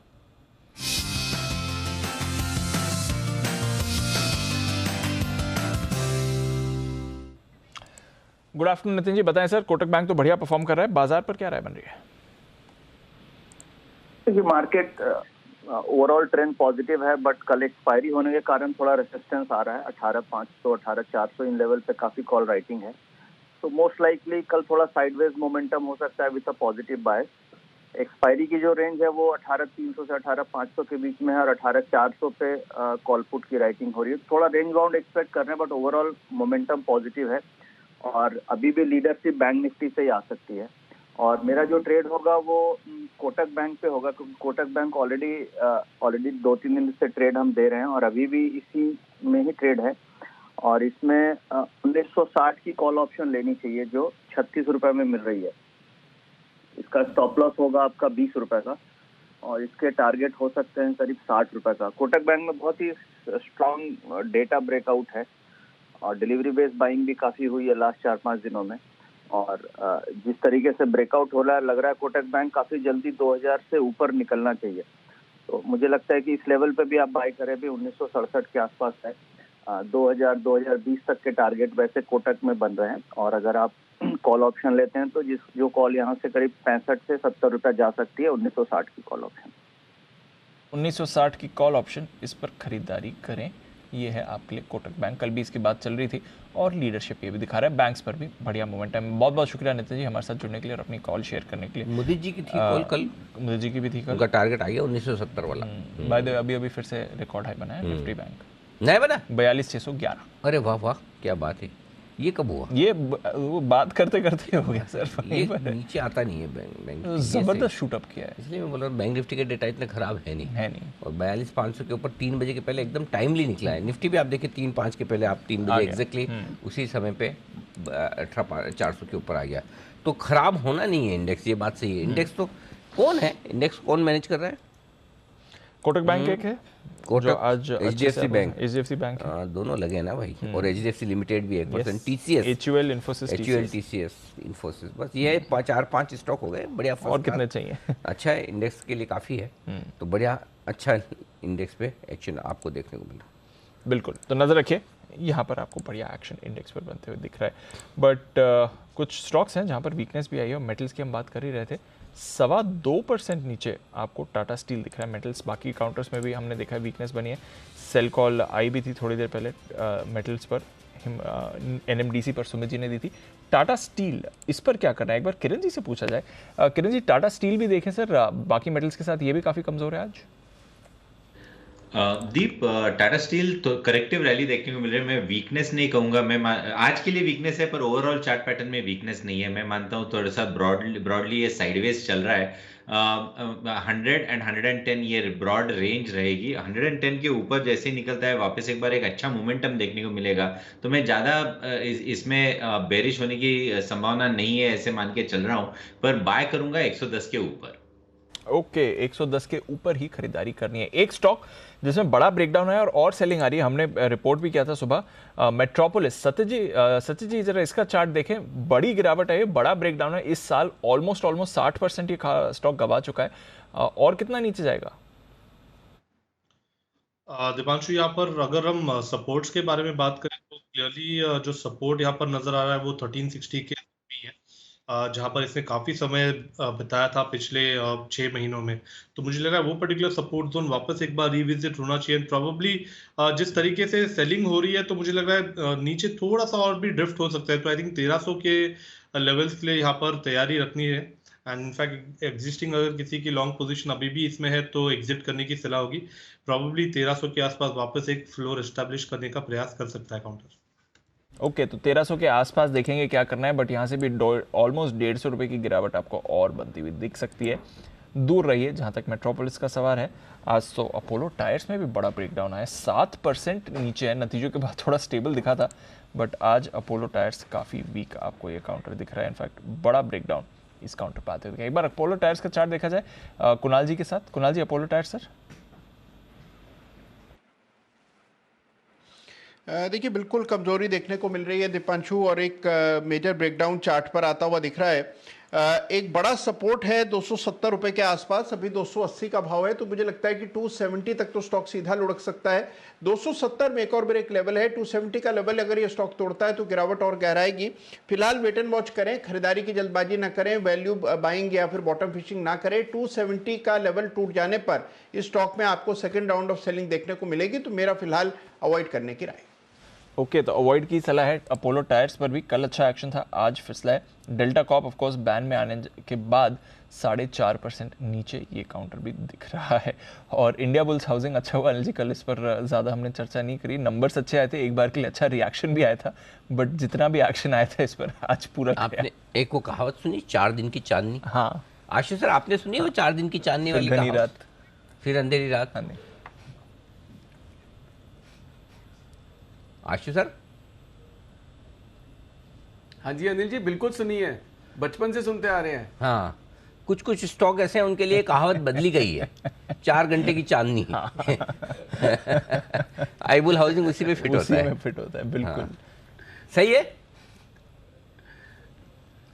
बिल्कुल सही है अनिल जी, बिल्कुल। अनिल जी देखिए, यही एक डिसिप्लिन होता है जो आपने कभी कभी हम डिस्कशन जैसे कर रहे हैं। कुछ स्टॉक की अनिल जी लिस्ट है, उसमें टेम्पटेशन और पेशेंस इतनी कंट्रोल करनी है कि करना ही नहीं है, कुछ भी होता रहे, टेम्पटेशन कंट्रोल करनी है और पेशेंस रखनी है। आती रहेंगी कॉल, कुछ नहीं करना। आईबुल हाउसिंग उसी कैटेगरी में बिल्कुल। हमने भी बहुत समय से भूल सुधार कर ली थी। इस साल की सबसे बड़ी गलती रही होगी मेरे ख्याल। Last year December, I think last year बात करी थी, लास्ट ईयर की थी, मतलब इस साल की 1 जनवरी को किया था या पिछले साल की? मैं निकालता हूं, मैं कोशिश करता हूं, लेकिन वो जो गलती हो गई थी वो हमने इसीलिए समय से सुधार ली। अब मैं भी कभी भी कितना भी नीचे आ जाए, आशीष जी की बात को ध्यान में रखकर टेम्पटेशन नहीं होना ना, बाय कॉल देना ही नहीं कभी नहीं। वैसा कुछ शेयरों से दूर रहने में समझदारी है, बिल्कुल सही है, ये ऑब्जर्वेशन एकदम परफेक्ट है। अक्टूबर महीने में म्यूचुअल फंड्स ने कहां की है खरीदारी और किन शेयरों में की है बिकवाली, ये आंकड़े आ चुके हैं हमारे पास और इन आंकड़ों की सारी डिटेल्स के साथ आशीष चतुर्वेदी है तैयार। तो आशीष से पहले जानेंगे हम कि आशीष बताइए खरीदारी किन किन शेयरों में? सर सबसे ज़्यादा हलचल हुई है बैंकिंग स्टॉक्स में। बैंक्स में फंड्स ने क्या किया कि जो बड़े बैंक्स हैं इनमें तो की बिकवाली और जो छोटे छोटे बैंक्स हैं इनमें जमकर की खरीदारी, लेकिन फिर भी दोनों में तेजी आई है। आप देखिए स्टेट बैंक ऑफ इंडिया यहाँ पर भी अक्टूबर महीने में करीब 8.5% के गेंस देखने को मिले। HDFC बैंक 5-6% चल गया, ICICI बैंक सिमिलर मूव है, लेकिन ज़्यादा तेज़ी जो आपको छोटे बैंक्स में नजर आई। करूर वैश्य बैंक यहाँ पर 28% का मूव है, कैनरा बैंक 27% चला, बैंक ऑफ इंडिया है, PNBI यहाँ पर बड़ी तेज़ी आपको देखने को मिली है। इसके अलावा अगर आप देखिए तो एक और स्ट्रैटेजी में चेंज किया है जो काफ़ी लंबे समय से अंडर परफॉर्म कर रहा है, पूरा फार्मा पैक, यहाँ पर अब थोड़ी बहुत खरीदारी की है। साथ में अगर आप देखें तो IT है, डिफेंस में शिप बिल्डिंग स्टॉक्स हैं, यहाँ पर खरीदारी की है। सिप्ला में देखिए 5% के गेंस रहे हैं, फाइजर में 3% है, लेकिन कुछ स्टॉक ऐसे हैं कि खरीदारी करने के बाद भी सपोर्ट नहीं मिला। ग्लैंड फार्मा में भी थोड़ी बहुत खरीदारी हुई, लेकिन स्टॉक का बुरा हाल है। अल्केम लैब, सुवेन फार्मा यहाँ पर भी गिरावट देखने को मिली। IT स्टॉक्स में इन्होंने खरीदा है इन्फोसिस, माइंट्री और सोनाटा सॉफ्टवेयर, यहाँ पर भी देखें तो अक्टूबर महीने में ठीक ठाक तेजी के साथ कारोबार देखने को मिला। इसके अलावा अगर आप देखें तो BHEL, L&T ये थोड़े से ब्रॉडर कैपिटल गुड्स सेगमेंट्स में यहाँ पर खरीदारी की है। और शिप बिल्डिंग्स में देखा जाएगा तो अल्ट्राटेक सीमेंट है, रैमको सीमेंट्स और कैंसाई नेरोलैक यहाँ पर खरीदारी आई, हालांकि इन स्टॉक्स में ज़्यादा एक्शन आपको देखने को नहीं मिला। इसके अलावा अगर आप देखें तो कुछ अन्य भी ऐसे रैंडम स्टॉक्स इन्होंने खरीदे, जैसे मिसाल के तौर पर PFC है, मारुति है, टाटा केमिकल्स है, जी एंटरटेनमेंट में जमकर खरीदारी की है। तो सर काफ़ी कुछ किया है फंड्स ने, लेकिन सबसे ज़्यादा जो फोकस है वो बैंकिंग स्टॉक्स पर रहा है। बैंकिंग यही है, क्लियरली आपकी स्क्रीन पर भी रिफ्लेक्ट हो रहा है इस समय और बाजार के मूड माहौल को भी रिफ्लेक्ट कर रहा है। यहीं पर सबसे ज़्यादा बाजार का माहौल बना हुआ है और अच्छी मूव आ रही है। बैन से बेनिफिट थोड़ी देर में ये भी आशीष से जानेंगे कि क्या यहाँ पर करना है। बट एक कॉल जो सुमित जी की तरफ से सुबह आया था, हुडको, सुमित जी 44 के लेवल पर खरीदारी की राय दी थी, 47 पर फिलहाल ट्रेड करते हुए दिख रहा है। इनफैक्ट 49 का हाई था, तो जो 48 का पहला टारगेट था वो तो हिट हो गया। अब क्या करना है हुडको में, बताएं सर। दीपांशु देखिए स्टॉक के अंदर बहुत बढ़िया ब्रेकआउट है, इसके लिए मैंने सुबह कहा भी था कि स्टॉक के अंदर क्लास ब्रेकआउट है और बहुत सारे पैरामीटर्स बताए थे। और मैंने भी नहीं सोचा था कि एक दिन के अंदर स्टॉक 15% का मूव दे देगा, मुझे लग रहा था कि 2-4 दिन का टाइम लगेगा, बट इसने तो एक ही दिन में ऐसा मूव दिखा दिया। तो ये ब्रेकआउट बहुत स्ट्रॉन्ग है, जिन्होंने भी पोजीशंस लिए हैं उनको अच्छा खासा प्रॉफिट है। ट्रेलिंग स्टॉप लॉस लगाएं, पोजीशंस अभी होल्ड करें। 50 का इसका इमीडिएट अभी ऊपर में हर्डल है, 50 का लेवल निकलने के बाद आने वाले दिनों में ये 55 से 56 रुपए तक का मूव दिखाएगा। तो ट्रेलिंग स्टॉप लॉस लगा के पोजीशंस को होल्ड करें, जिस तरह का मोमेंटम बना हुआ है अभी ये और ऊपर जाना चाहिए। स्टॉक है IRFC, हम रेलवे स्टॉक्स की बात कर रहे हैं, ये भी रेडार पर रहना चाहिए और ये इसलिए रेडार पर रहना चाहिए क्योंकि जब से ये लिस्ट हुआ है ये अपने इशू प्राइस के ऊपर नहीं गया। 26 रुपये पर लिस्ट हुआ था, 26 रुपये का माफ़ कीजिएगा इशू प्राइस था, उस दिन थोड़ा सुस्त लिस्ट हुआ और उसके बाद कभी भी अपने IPO प्राइस के ऊपर नहीं गया। अब आज आपने देखा IPO प्राइस के ऊपर गया और क्योंकि IPO प्राइस के ऊपर गया पहली बार तो लाइफ हाई पर भी है IRFC। बंसल जी जरा एक बार इसका चार्ट देखें, बाकी रेलवे स्टॉक्स के मुकाबले में इस पर इतनी चर्चा नहीं होती है, बट फाइनली ये भी अब मोमेंटम में आ रहा है। देखिए दीपांशु, ये तो ना डू नॉट मिस काइंड का ट्रेड है। 26 रुपए के राउंड इसका IPO आया था और अब ये सारे रेजिस्टेंस तोड़ के उसके ऊपर बंद हो रहा है, तो ये तो मोमेंटम का एकदम प्रबल दावेदार है। बस एक ही कारण से रुके हुए थे, स्टॉक ऊपर बढ़ा हुआ है। जिनके पास है होल्ड टाइट, सेट टाइट, और जो ले सकते हैं दीपांशु लेना चाहिए। 32-33 के लेवल्स गोली की तरह यहाँ पे देखने को मिलेंगे, तो एक ओवरवेट खरीदारी की राय है इस पर IRFC पर। और दीपांशु दूसरा एक गुजारिश है, पिक ऑफ द डे के बिगुल की गुजारिश है। पिक ऑफ द डे इतना जल्दी?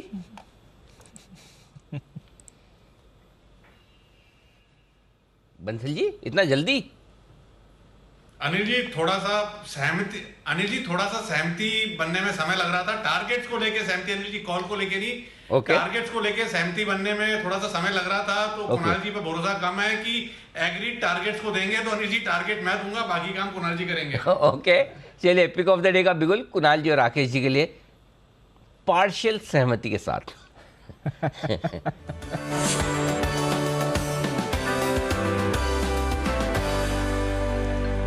कुणाल जी सिर्फ कॉल दें, टारगेट बंसल जी देंगे।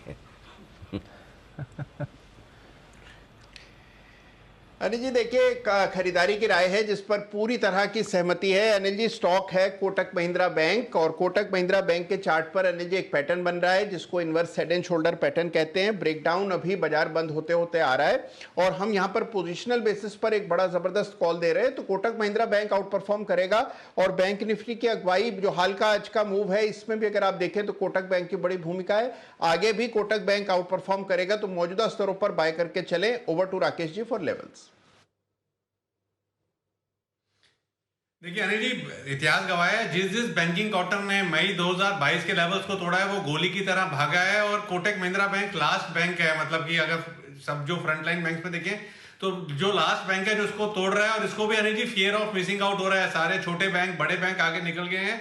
जिस तरीके का टेक्निकल स्ट्रक्चर है, यहाँ पर 2000 की बात नहीं कर रहे अनिल जी, 2100 रुपए के एक मुश्त टारगेट के लिए, 2100 के एक टारगेट के लिए कोटक महिंद्रा बैंक हमारा पिक ऑफ द डे है। 1940 के नीचे का स्टॉप लॉस लगाना है और 2100 के टारगेट के लिए कोटक महिंद्रा बैंक पे खरीदारी की राय है। परफेक्ट। तो 1940 का स्टॉप लॉस और 2100 का टारगेट।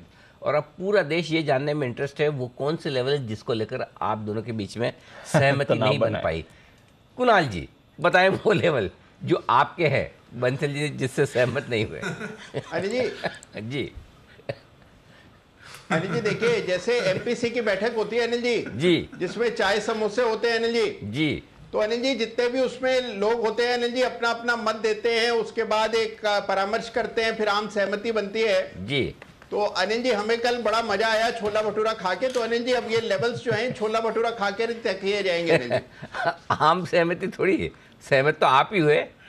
बंसल जी को तो जो रखना था वही लेवल उन्होंने रखे, तो आप तो हो गए आम आदमी, बंसल जी हो गए खास, क्योंकि लेवल तो उन्हीं के मानेंगे। बिल्कुल। तो चलिए लेवल 1940 के स्टॉप लॉस के सहमति इसी बात की कि बंसल जी लेवल देंगे अनिल जी।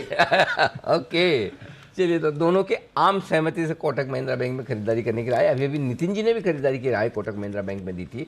स्टॉक जबरदस्त एक्शन में आता हुआ दिखा। आइए वक्त है बैन से बेनिफिट का।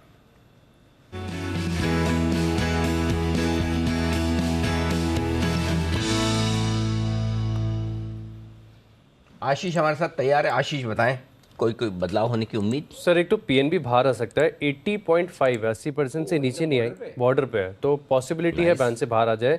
बलरामपुर चीनी यहाँ पर पूरी पॉसिबिलिटी होगी, 95% से ऊपर है मार्केट वाइड पोजीशन में। यहाँ पर बायबैक का भी ट्रिगर है, तो 101% है अभी फिलहाल। 95% को क्रॉस कर दिया, बलरामपुर चीनी बैन में आ जाएगा। और sir India bulls housing finance, जैसे आप अपना व्यू दे रहे थे, यहाँ पर मुझे लग रहा है कि फर्दर कुछ शॉर्ट पोजीशंस बनी है, क्योंकि अब 96% तो नहीं कहा था। बन गई 96 हो गया सर। ओके, तो मतलब बॉर्डर पे है, पीएनबी बाहर आ भी सकता है ना भी आए। आईबुल हाउसिंग के अंदर जाने की पूरी संभावनाएं बन चुकी। 101% 96 है, 95% के ऊपर जस्ट। अच्छा 96 पे गया। ओके ठीक है। और बैन में और कौन है अभी? बलरामपुर चीनी आ जाएगा। बाकी सर जीएनएफसी 112% है, डेल्टा कॉप 99% है, सन टीवी है करीब 93%, बीएचईएल है 91%। तो ये तो बैन में बने ही रहेंगे अभी। ठीक है, तो कुछ बदलाव तो कल पक्का होने होगा, पक्का होगा। डन। ओके, तो बदलाव होने वाला है 5 स्टॉक से बैन में, बट लग रहा है कि अब यहाँ पर कुछ चेंजेस तैयार होने, स्पेशली पीएनबी पर रखे नजर, बॉर्डर पर है बैन से बाहर निकलने के लिए। बट कैश स्टॉक्स में भी आपको ज़बरदस्त एक्शन बनते हुए दिख रहा है। और एक कैश स्टॉक आईटी स्पेस से, क्योंकि आज सुबह आईटी की ढेरों कॉल्स आ रही थी। सचिन जी, साइंट अच्छी मूव आई है साइंट के काउंटर में, जरा इसका चार्ट देखें सर, बताएं क्या करना है इसमें। जी दीपांशु, इनफैक्ट काफ़ी बड़ी सिग्निफिकेंट मूव है। एंड जिस तरीके से पिछले कुछ दिनों का वॉल्यूम पार्टिसिपेशन है, तो मुझे लग रहा है ये मोमेंटम शायद 820 825 तक कैरी फॉरवर्ड हो जाएगा इमीडिएट बेसिस पे। तो मुझे लग रहा है यहाँ पर ज़रूर अपनी खरीदारी की पोजीशन बढ़ा के रखनी चाहिए। स्टॉप लॉस 792 पे लगाना है on a weekly closing basis. And जिस तरीके से इसने एक यू टर्न लिया है, लगभग 9 हफ्तों से ये एक लो टॉप लो बॉटम सीक्वेंस में था, तो मुझे लग रहा है वो ट्रेंड उसने ऑलरेडी रिवर्स कर दी है। एंड कहीं जाकर वापस एक बार 850 860 जोन को वापस ये हासिल करने की ट्रेजेक्टरी पर है। तो डेफिनेटली इसमें बाय ऑन डिक्लाइंस की रणनीति भी जारी रखे, बट वीकली बेसिस पे स्टॉप लॉस अभी आपको लगाना है 792 पे एंड रिव्यू करनी है पोजीशन 825 के नेक्स्ट ब्रेकआउट के बाद। 125 के ऊपर निकलेगा तो होगा मजबूत और 792 के नीचे लगाना है आपको स्टॉप लॉस तेजी की पोजीशन में। ये है राय आपके लिए साइड पर। ब्रोकरेजेस और बैंक्स दोनों का भरोसा बढ़ा है रुपए पर। जी हाँ, डॉलर पर नहीं, रुपए पर। ये इंटरेस्टिंग बात है जो आपको सुनने में लग रही होगी। इसके पीछे की वजह बताने के लिए हमारे साथ तैयार हैं नेहा आनंद। नेहा बताइए क्या वजह है रुपए पर भरोसा बढ़ रहा है सबका? सर रुपए में हम देख तो रहे हैं उतार चढ़ाव हो रही है, मतलब 2-2 दिन में 1-1 रुपए ऊपर हो जाए नीचे हो जाए ये हमने देखा नहीं था। Correct. लेकिन इंटरेस्टिंग फैक्ट ये है कि बहुत सारे और इंटरनेशनल ब्रोकरेज फर्म्स की भी तरफ से रुपए में अच्छा खासा भरोसा आ रहा है। पहले मैं बता देती हूँ क्यों उनको लग रहा है स्ट्रेंथ दिखेगी। पहला तो है डॉलर इंडेक्स बहुत ज़्यादा प्रेशर दिखाया है। इसने जो 20 साल की हाइस छुई थी पिछले कुछ समय पहले, वहाँ से बहुत ज़्यादा करेक्ट हो चुका है। 114 के पार गया था, 20 ईयर हाई थी, वहाँ से करेक्शन हो गया। रुपया इसी बीच हमने देखा डॉलर के सामने पिछले महीने रिकॉर्ड लोस छुए थे 83 रुपये 26 पैसे के पास, वहाँ से 3% का करेक्शन आ चुका है। भले ही ऊपर नीचे हो रहा हो लेकिन अभी भी हमने रिकॉर्ड लोस से तो देख रहे हैं 2.25-2 रुपये की स्ट्रेंथ ही है। घरेलू बाजार में स्ट्रेंथ है, FIIs लौटते हुए दिख रहे हैं, डॉलर इंडेक्स में प्रेशर है और अच्छी खासी स्ट्रेंथ इन्हीं कारणों से पर्टिकुलरली बनती हुई दिख रही है। अब इनका मानना है going forward, bank of America इन्होंने पहले जो टारगेट दिया था साल के अंत में उन्हें लग रहा था कि 84 तक रुपया नीचे जाएगा, मतलब नया रिकॉर्ड लो बनेगा। अब टारगेट रिवाइज किया है, अब 81 लग रहा है कि जो साल का अंत होगा 81 के लेवल पर होगा। HDFC बैंक इन्होंने 1 रुपए से जो अपना टारगेट है वो यहाँ पर रिवाइज कर लिया है। नया टारगेट 80 रुपये 50 पैसे का, मतलब वापस से हम यहाँ पर रुपए में स्ट्रेंथ और बनती हुई देखेंगे। बैंक ऑफ बड़ौदा इन्होंने 81 रुपये 50 पैसे का नया टारगेट दिया है साल के अंत तक, पहले इनका टारगेट 83 का था। CLSA सर ये बहुत इंटरेस्टिंग है, आप लगातार कहते आए हैं कि डॉलर इंडेक्स में प्रेशर दिखेगा, आने वाले समय में ये 95 तक का लेवल देख रहे हैं डॉलर इंडेक्स में, 95 और अगले साल के अंत में 75। यस, ये कौन बोल रहा है? CLSA। सच्ची में? रिपोर्ट दिखाओ, मैं तो मानूंगा नहीं। So the thing is dollar index का इतना और नीचे आना या प्रेशर में होना क्लियरली रुपए के लिए ये अच्छी बात है, तो ये इंटरेस्टिंग है। और बाकी भी जो हमने अपने रेगुलर ब्रोकिंग फर्म से बात की उन्होंने भी माना है कि रुपया 80 और कुछ ने तो ये भी माना है कि 79 तक का लेवल आपको साल के अंत तक देखने को मिल सकता है। तो यहाँ पर हमने क्लियर रिवीजन आता हुआ देखा और रुपए में अब सब स्ट्रेंथ की बात यहाँ पर कर रहे हैं। ज़बरदस्त एक्शन हो जाएगा अगर ऐसा सच हो जाए जो ब्रोकरेज प्रेडिक्ट कर रहे हैं, बट डेफिनेटली थोड़ी स्ट्रेंथ देखिए। आज हालांकि एक और वाइल्ड स्विंग है, 30 पैसे मजबूत खुला था, 25 पैसे कमजोर है रुपया। रोज आप बड़ी बड़ी स्विंग्स देख रहे हैं, आज भी कोई एक्सेप्शन नहीं है। आइए आखिरी कुछ मिनट अनिल जी की फाइनल मार्केट स्ट्रैटेजी पर चलते हैं।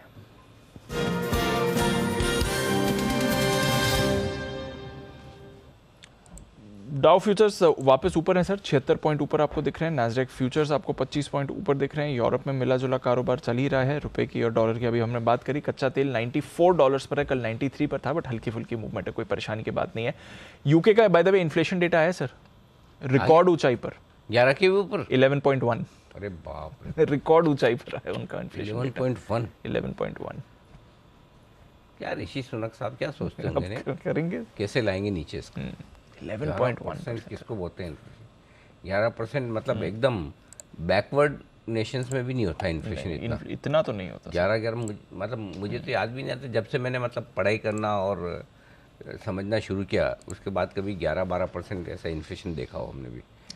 मतलब वर्स्ट के सिनेरियो में कभी कभार हुआ होगा 10-11%, मतलब ये तो डेवलप कंट्रीज में 11% और उनका इंटरेस्ट रेट 2.25% है। वही तो चक्कर है। जब हमने 10-11% देखा तब हमारे इंटरेस्ट रेट 17-18% चलते थे, 16%, 18%। एग्जैक्टली, ये तो बड़ा बुरा हाल है, भगवान जाने क्या होगा। एनीवे, तो क्या करना है सर? आपने क्या पूछा था? हाँ, 3-20 की स्ट्रेटजी।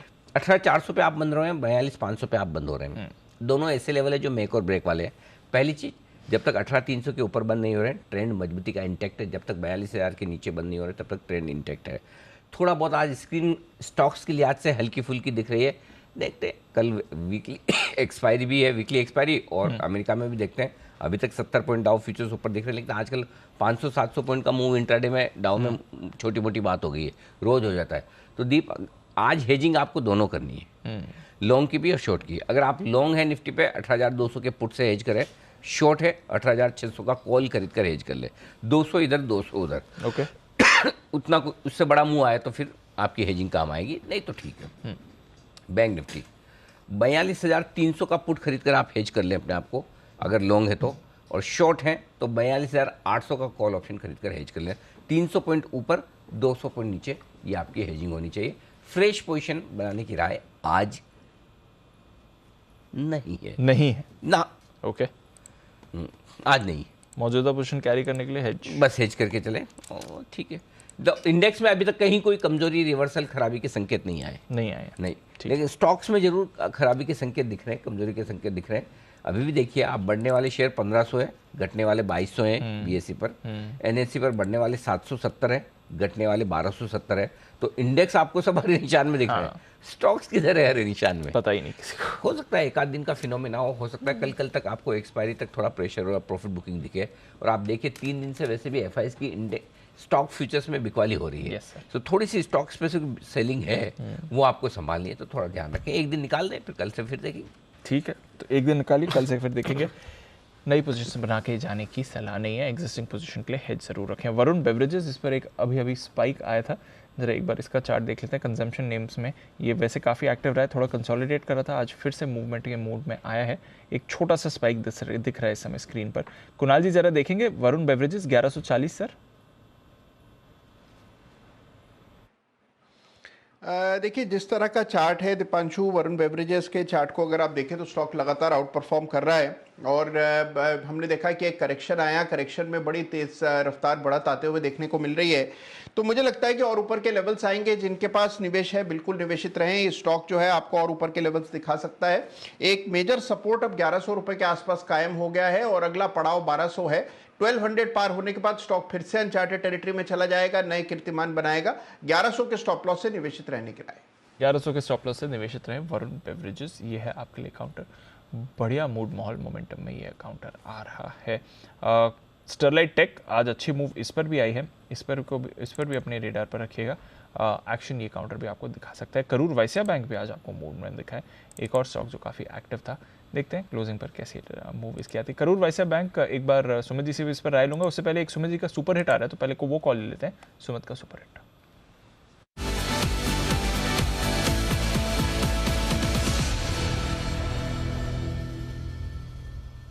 बताएं सर। दीपांशु, एक स्टॉक में सेलिंग देखने को मिल रहा है जिसमें अभी भाव चल रहा है फ्यूचर्स में 4550, 4550। स्टॉक का नाम है डिक्सन टेक। डिक्सन के अंदर सेलिंग प्रेशर बन रहा है। लास्ट के आधे घंटे में इसके अंदर सेलिंग प्रेशर बनते हुए देखने को मिला है, तो इसके अंदर यहां से सेलिंग बढ़ती हुई देखने को मिल सकती है। स्टॉक के अंदर जो ऊपर में रेजिस्टेंस है 4625 के पास है 4625। 4625 के स्टॉप लॉस से डिक्सन के अंदर यहां पे बिकवाली करके चलने का सलाह रहेगा। फ्यूचर्स का स्टॉप लॉस है 4625। नीचे में जो लेवल देखने को मिल सकते हैं 4450 से लेके 4400 रुपए तक के लेवल डिक्सन के अंदर ट्रेडिंग के लिहाज से 1-2 दिनों के अंदर देखने को मिलने चाहिए। तो यहां पे सेल करें 4625 के स्टॉप लॉस से 4450 और फिर 4400 तक के लेवल डिक्सन में देखने को मिल सकते हैं। तो डिक्सन टेक एक और काउंटर जो आपके सेल रेडार पर रहना चाहिए। सुमित जी ढूंढ के ला रहे हैं कौन से काउंटर्स में आप सेलिंग कर सकते हैं इस समय, बट मिक्स्ड बाजार है। क्लोजिंग के वक्त आपको जाते हुए दिख रहा है थोड़ी सेलिंग डिक्सन टेक में अभी आई है। टाटा कम्युनिकेशंस में आज कमजोरी दिख रही है, ये स्टॉक भी थोड़ा फिसला है आज, वापस 1300 के लेवल पर आ रहा है। एक बार जय से टाटा कम्युनिकेशन का चार्ट चेक कराते हैं। जय जरा देखें टाटा कॉम का चार्ट। बिल्कुल दीप, देखिए टाटा कॉम में ओवरऑल अगर आप देखेंगे दीप, तो पिछले कुछ दिनों में हमें एक अच्छी बाउंस बैक देखने मिली थी, बट आज के ट्रेडिंग सेशन में ये वीकनेस कहीं ना कहीं यहाँ पे देखने मिल रही है। और मुझे ऐसा लग रहा है कि ओवरऑल ट्रेंड देखिए पोजिशनरी तो दीप अच्छा है, इसका रेजिस्टेंस लगभग 1400 पर बन रहा है, तो 1400 तक की जगह तो पोजिशनल पर्सपेक्टिव है। शॉर्ट टर्म में मुझे ऐसा लग रहा है कि थोड़ा बहुत ये रेंज में रह सकता है, 1275 1250 से लेकर ऑन दी अपसाइड लगभग 1340 1350, तो 100 पॉइंट की रेंज में रहेगा। बट देन इवेंचुअली मुझे ऐसा लग रहा है कि ऊपर में लगभग आपको 1400 1420 ये लेवल्स देखने मिलेंगे टाटा कॉम में। इसके short to medium term chart जो है वो पॉजिटिव है, ट्रेंड पॉजिटिव है। थोड़ा शॉर्ट टर्म में कंसोलिडेट कर सकता है, दैट्स इट। ओके, तो थोड़ा शॉर्ट टर्म में कंसोलिडेट कर सकता है, अदरवाइज वैसे पॉजिटिव है। 1300 के लेवल पर काउंटर आ रहा है। क्लोजिंग की तरफ बढ़ते हैं और आज का स्टार था कोटक बैंक। 3% ऊपर कोटक बैंक रहा है आज के ट्रेड में। बैंक निफ्टी के नई रिकॉर्ड ऊंचाई और नई रिकॉर्ड क्लोजिंग में बड़ा योगदान कोटक बैंक का। HDFC बैंक में खरीदारी आपने देखी, इसकी तरफ से भी आपने योगदान देखा, बट यही दो काउंटर थे बैंक्स में। और ICICI बैंक, हाँ यहां पर भी थोड़ी खरीदारी थी। इन तीनों ने बैंक निफ्टी को संभाला है।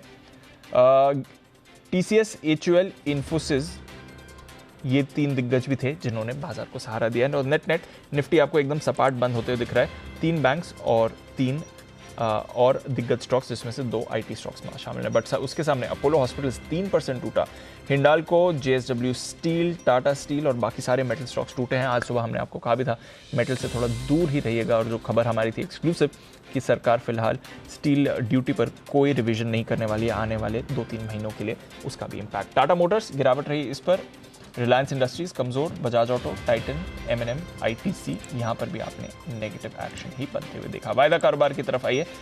6% की तेजी के साथ आज का स्टार हिंदुस्तान एरोनॉटिक्स, किरण जी का स्प्रेड भी है, सिमी जी की सुबह कॉल भी थी। ये स्टॉक जबरदस्त तेजी में है। बलरामपुर चीनी 1.5% ऊपर, Bharat electronics, Amar Raja, Crompton Greaves consumer, doctor Reddy's, Navin Fluorine, AB fashion, TVS motors, Siemens, ICICI Lombard और PNB, यहां पर आपने पॉजिटिव एक्शन देखा। बड़ा ब्रेकडाउन आया 7.5% का मेट्रोपोलिस पर। खबर है कि उनके ऑफिसेस पर कुछ जगहों पर IT रेड हुई है। मुंबई इनकम टैक्स डिपार्टमेंट की तरफ से रेड हुई। अपोलो टायर्स में बड़ा ब्रेकडाउन था कल की तेजी के बाद। इंडियाबुल्स हाउसिंग में ब्रेकडाउन आपने देखा है। सेल, डेल्टा कॉप आज बैन में आने के बाद 4.5% टूटा है। Rain Industries, Muthoot Finance, Max Financial, Syngene, Sun TV, PVR, Can Fin Homes, IEX, India Cement और चंबल फर्टिलाइजर, ये भी आपके लिए कमजोर थे। 2 स्टॉक्स ने आज डेब्यू किया बाजार में, और डेब्यू पर दोनों में शानदार एक्शन रहा। ग्लोबल हेल्थ, मेदांता 25% ऊपर, डेब्यू 20% ऊपर किया था, वहां से फ्रेश खरीदारी। और बीकाजी फूड्स करीब 10% ऊपर लिस्ट हुआ था, 5% ऊपर बंद हो रहा है। कल की सुस्त लिस्टिंग के बाद फ्यूजन माइक्रो फाइनेंस में भी आपने खरीदारी देखी। तो डेब्यू स्टॉक्स ने अच्छा परफॉर्म किया। चुनिंदा स्टॉक स्पेसिफिक एक्शन था अनिल जी। रिकॉर्ड ऊंचाई एक बार फिर और नई रिकॉर्ड क्लोजिंग पर बैंक निफ्टी भी टुवर्ड्स एंड ऑफ ट्रेड एकदम सपाट बंद होते हुए। तो जिन लेवल्स पर खुले थे बाजार निफ्टी के लिए एटलीस्ट, वहीं पर आप क्लोजिंग आते हुए देख रहे हैं। बिल्कुल, तो ये है आपके लिए आज की क्लोजिंग। एकदम इंपॉर्टेंट लेवल 18,400 और 42,500 के आसपास निफ्टी और बैंक निफ्टी पर आती हुई दिख रही है। ये है आपके लिए पूरा का पूरा एक्शन। आइए बढ़ते हैं आगे और बाजार बंद होने के बाद के एक्शन पर करते हैं focus. Gym, fitness centre, protein supplements और प्रतिबंधित हार्मोनल दवाएं, ये बेचने का अड्डा बन चुके हैं। और महाराष्ट्र FDA ने फिटनेस और वेलनेस स्टोर्स पर छापा मारकर अवैध रूप से बेची जा रही प्रतिबंधित दवाएं पकड़ी है।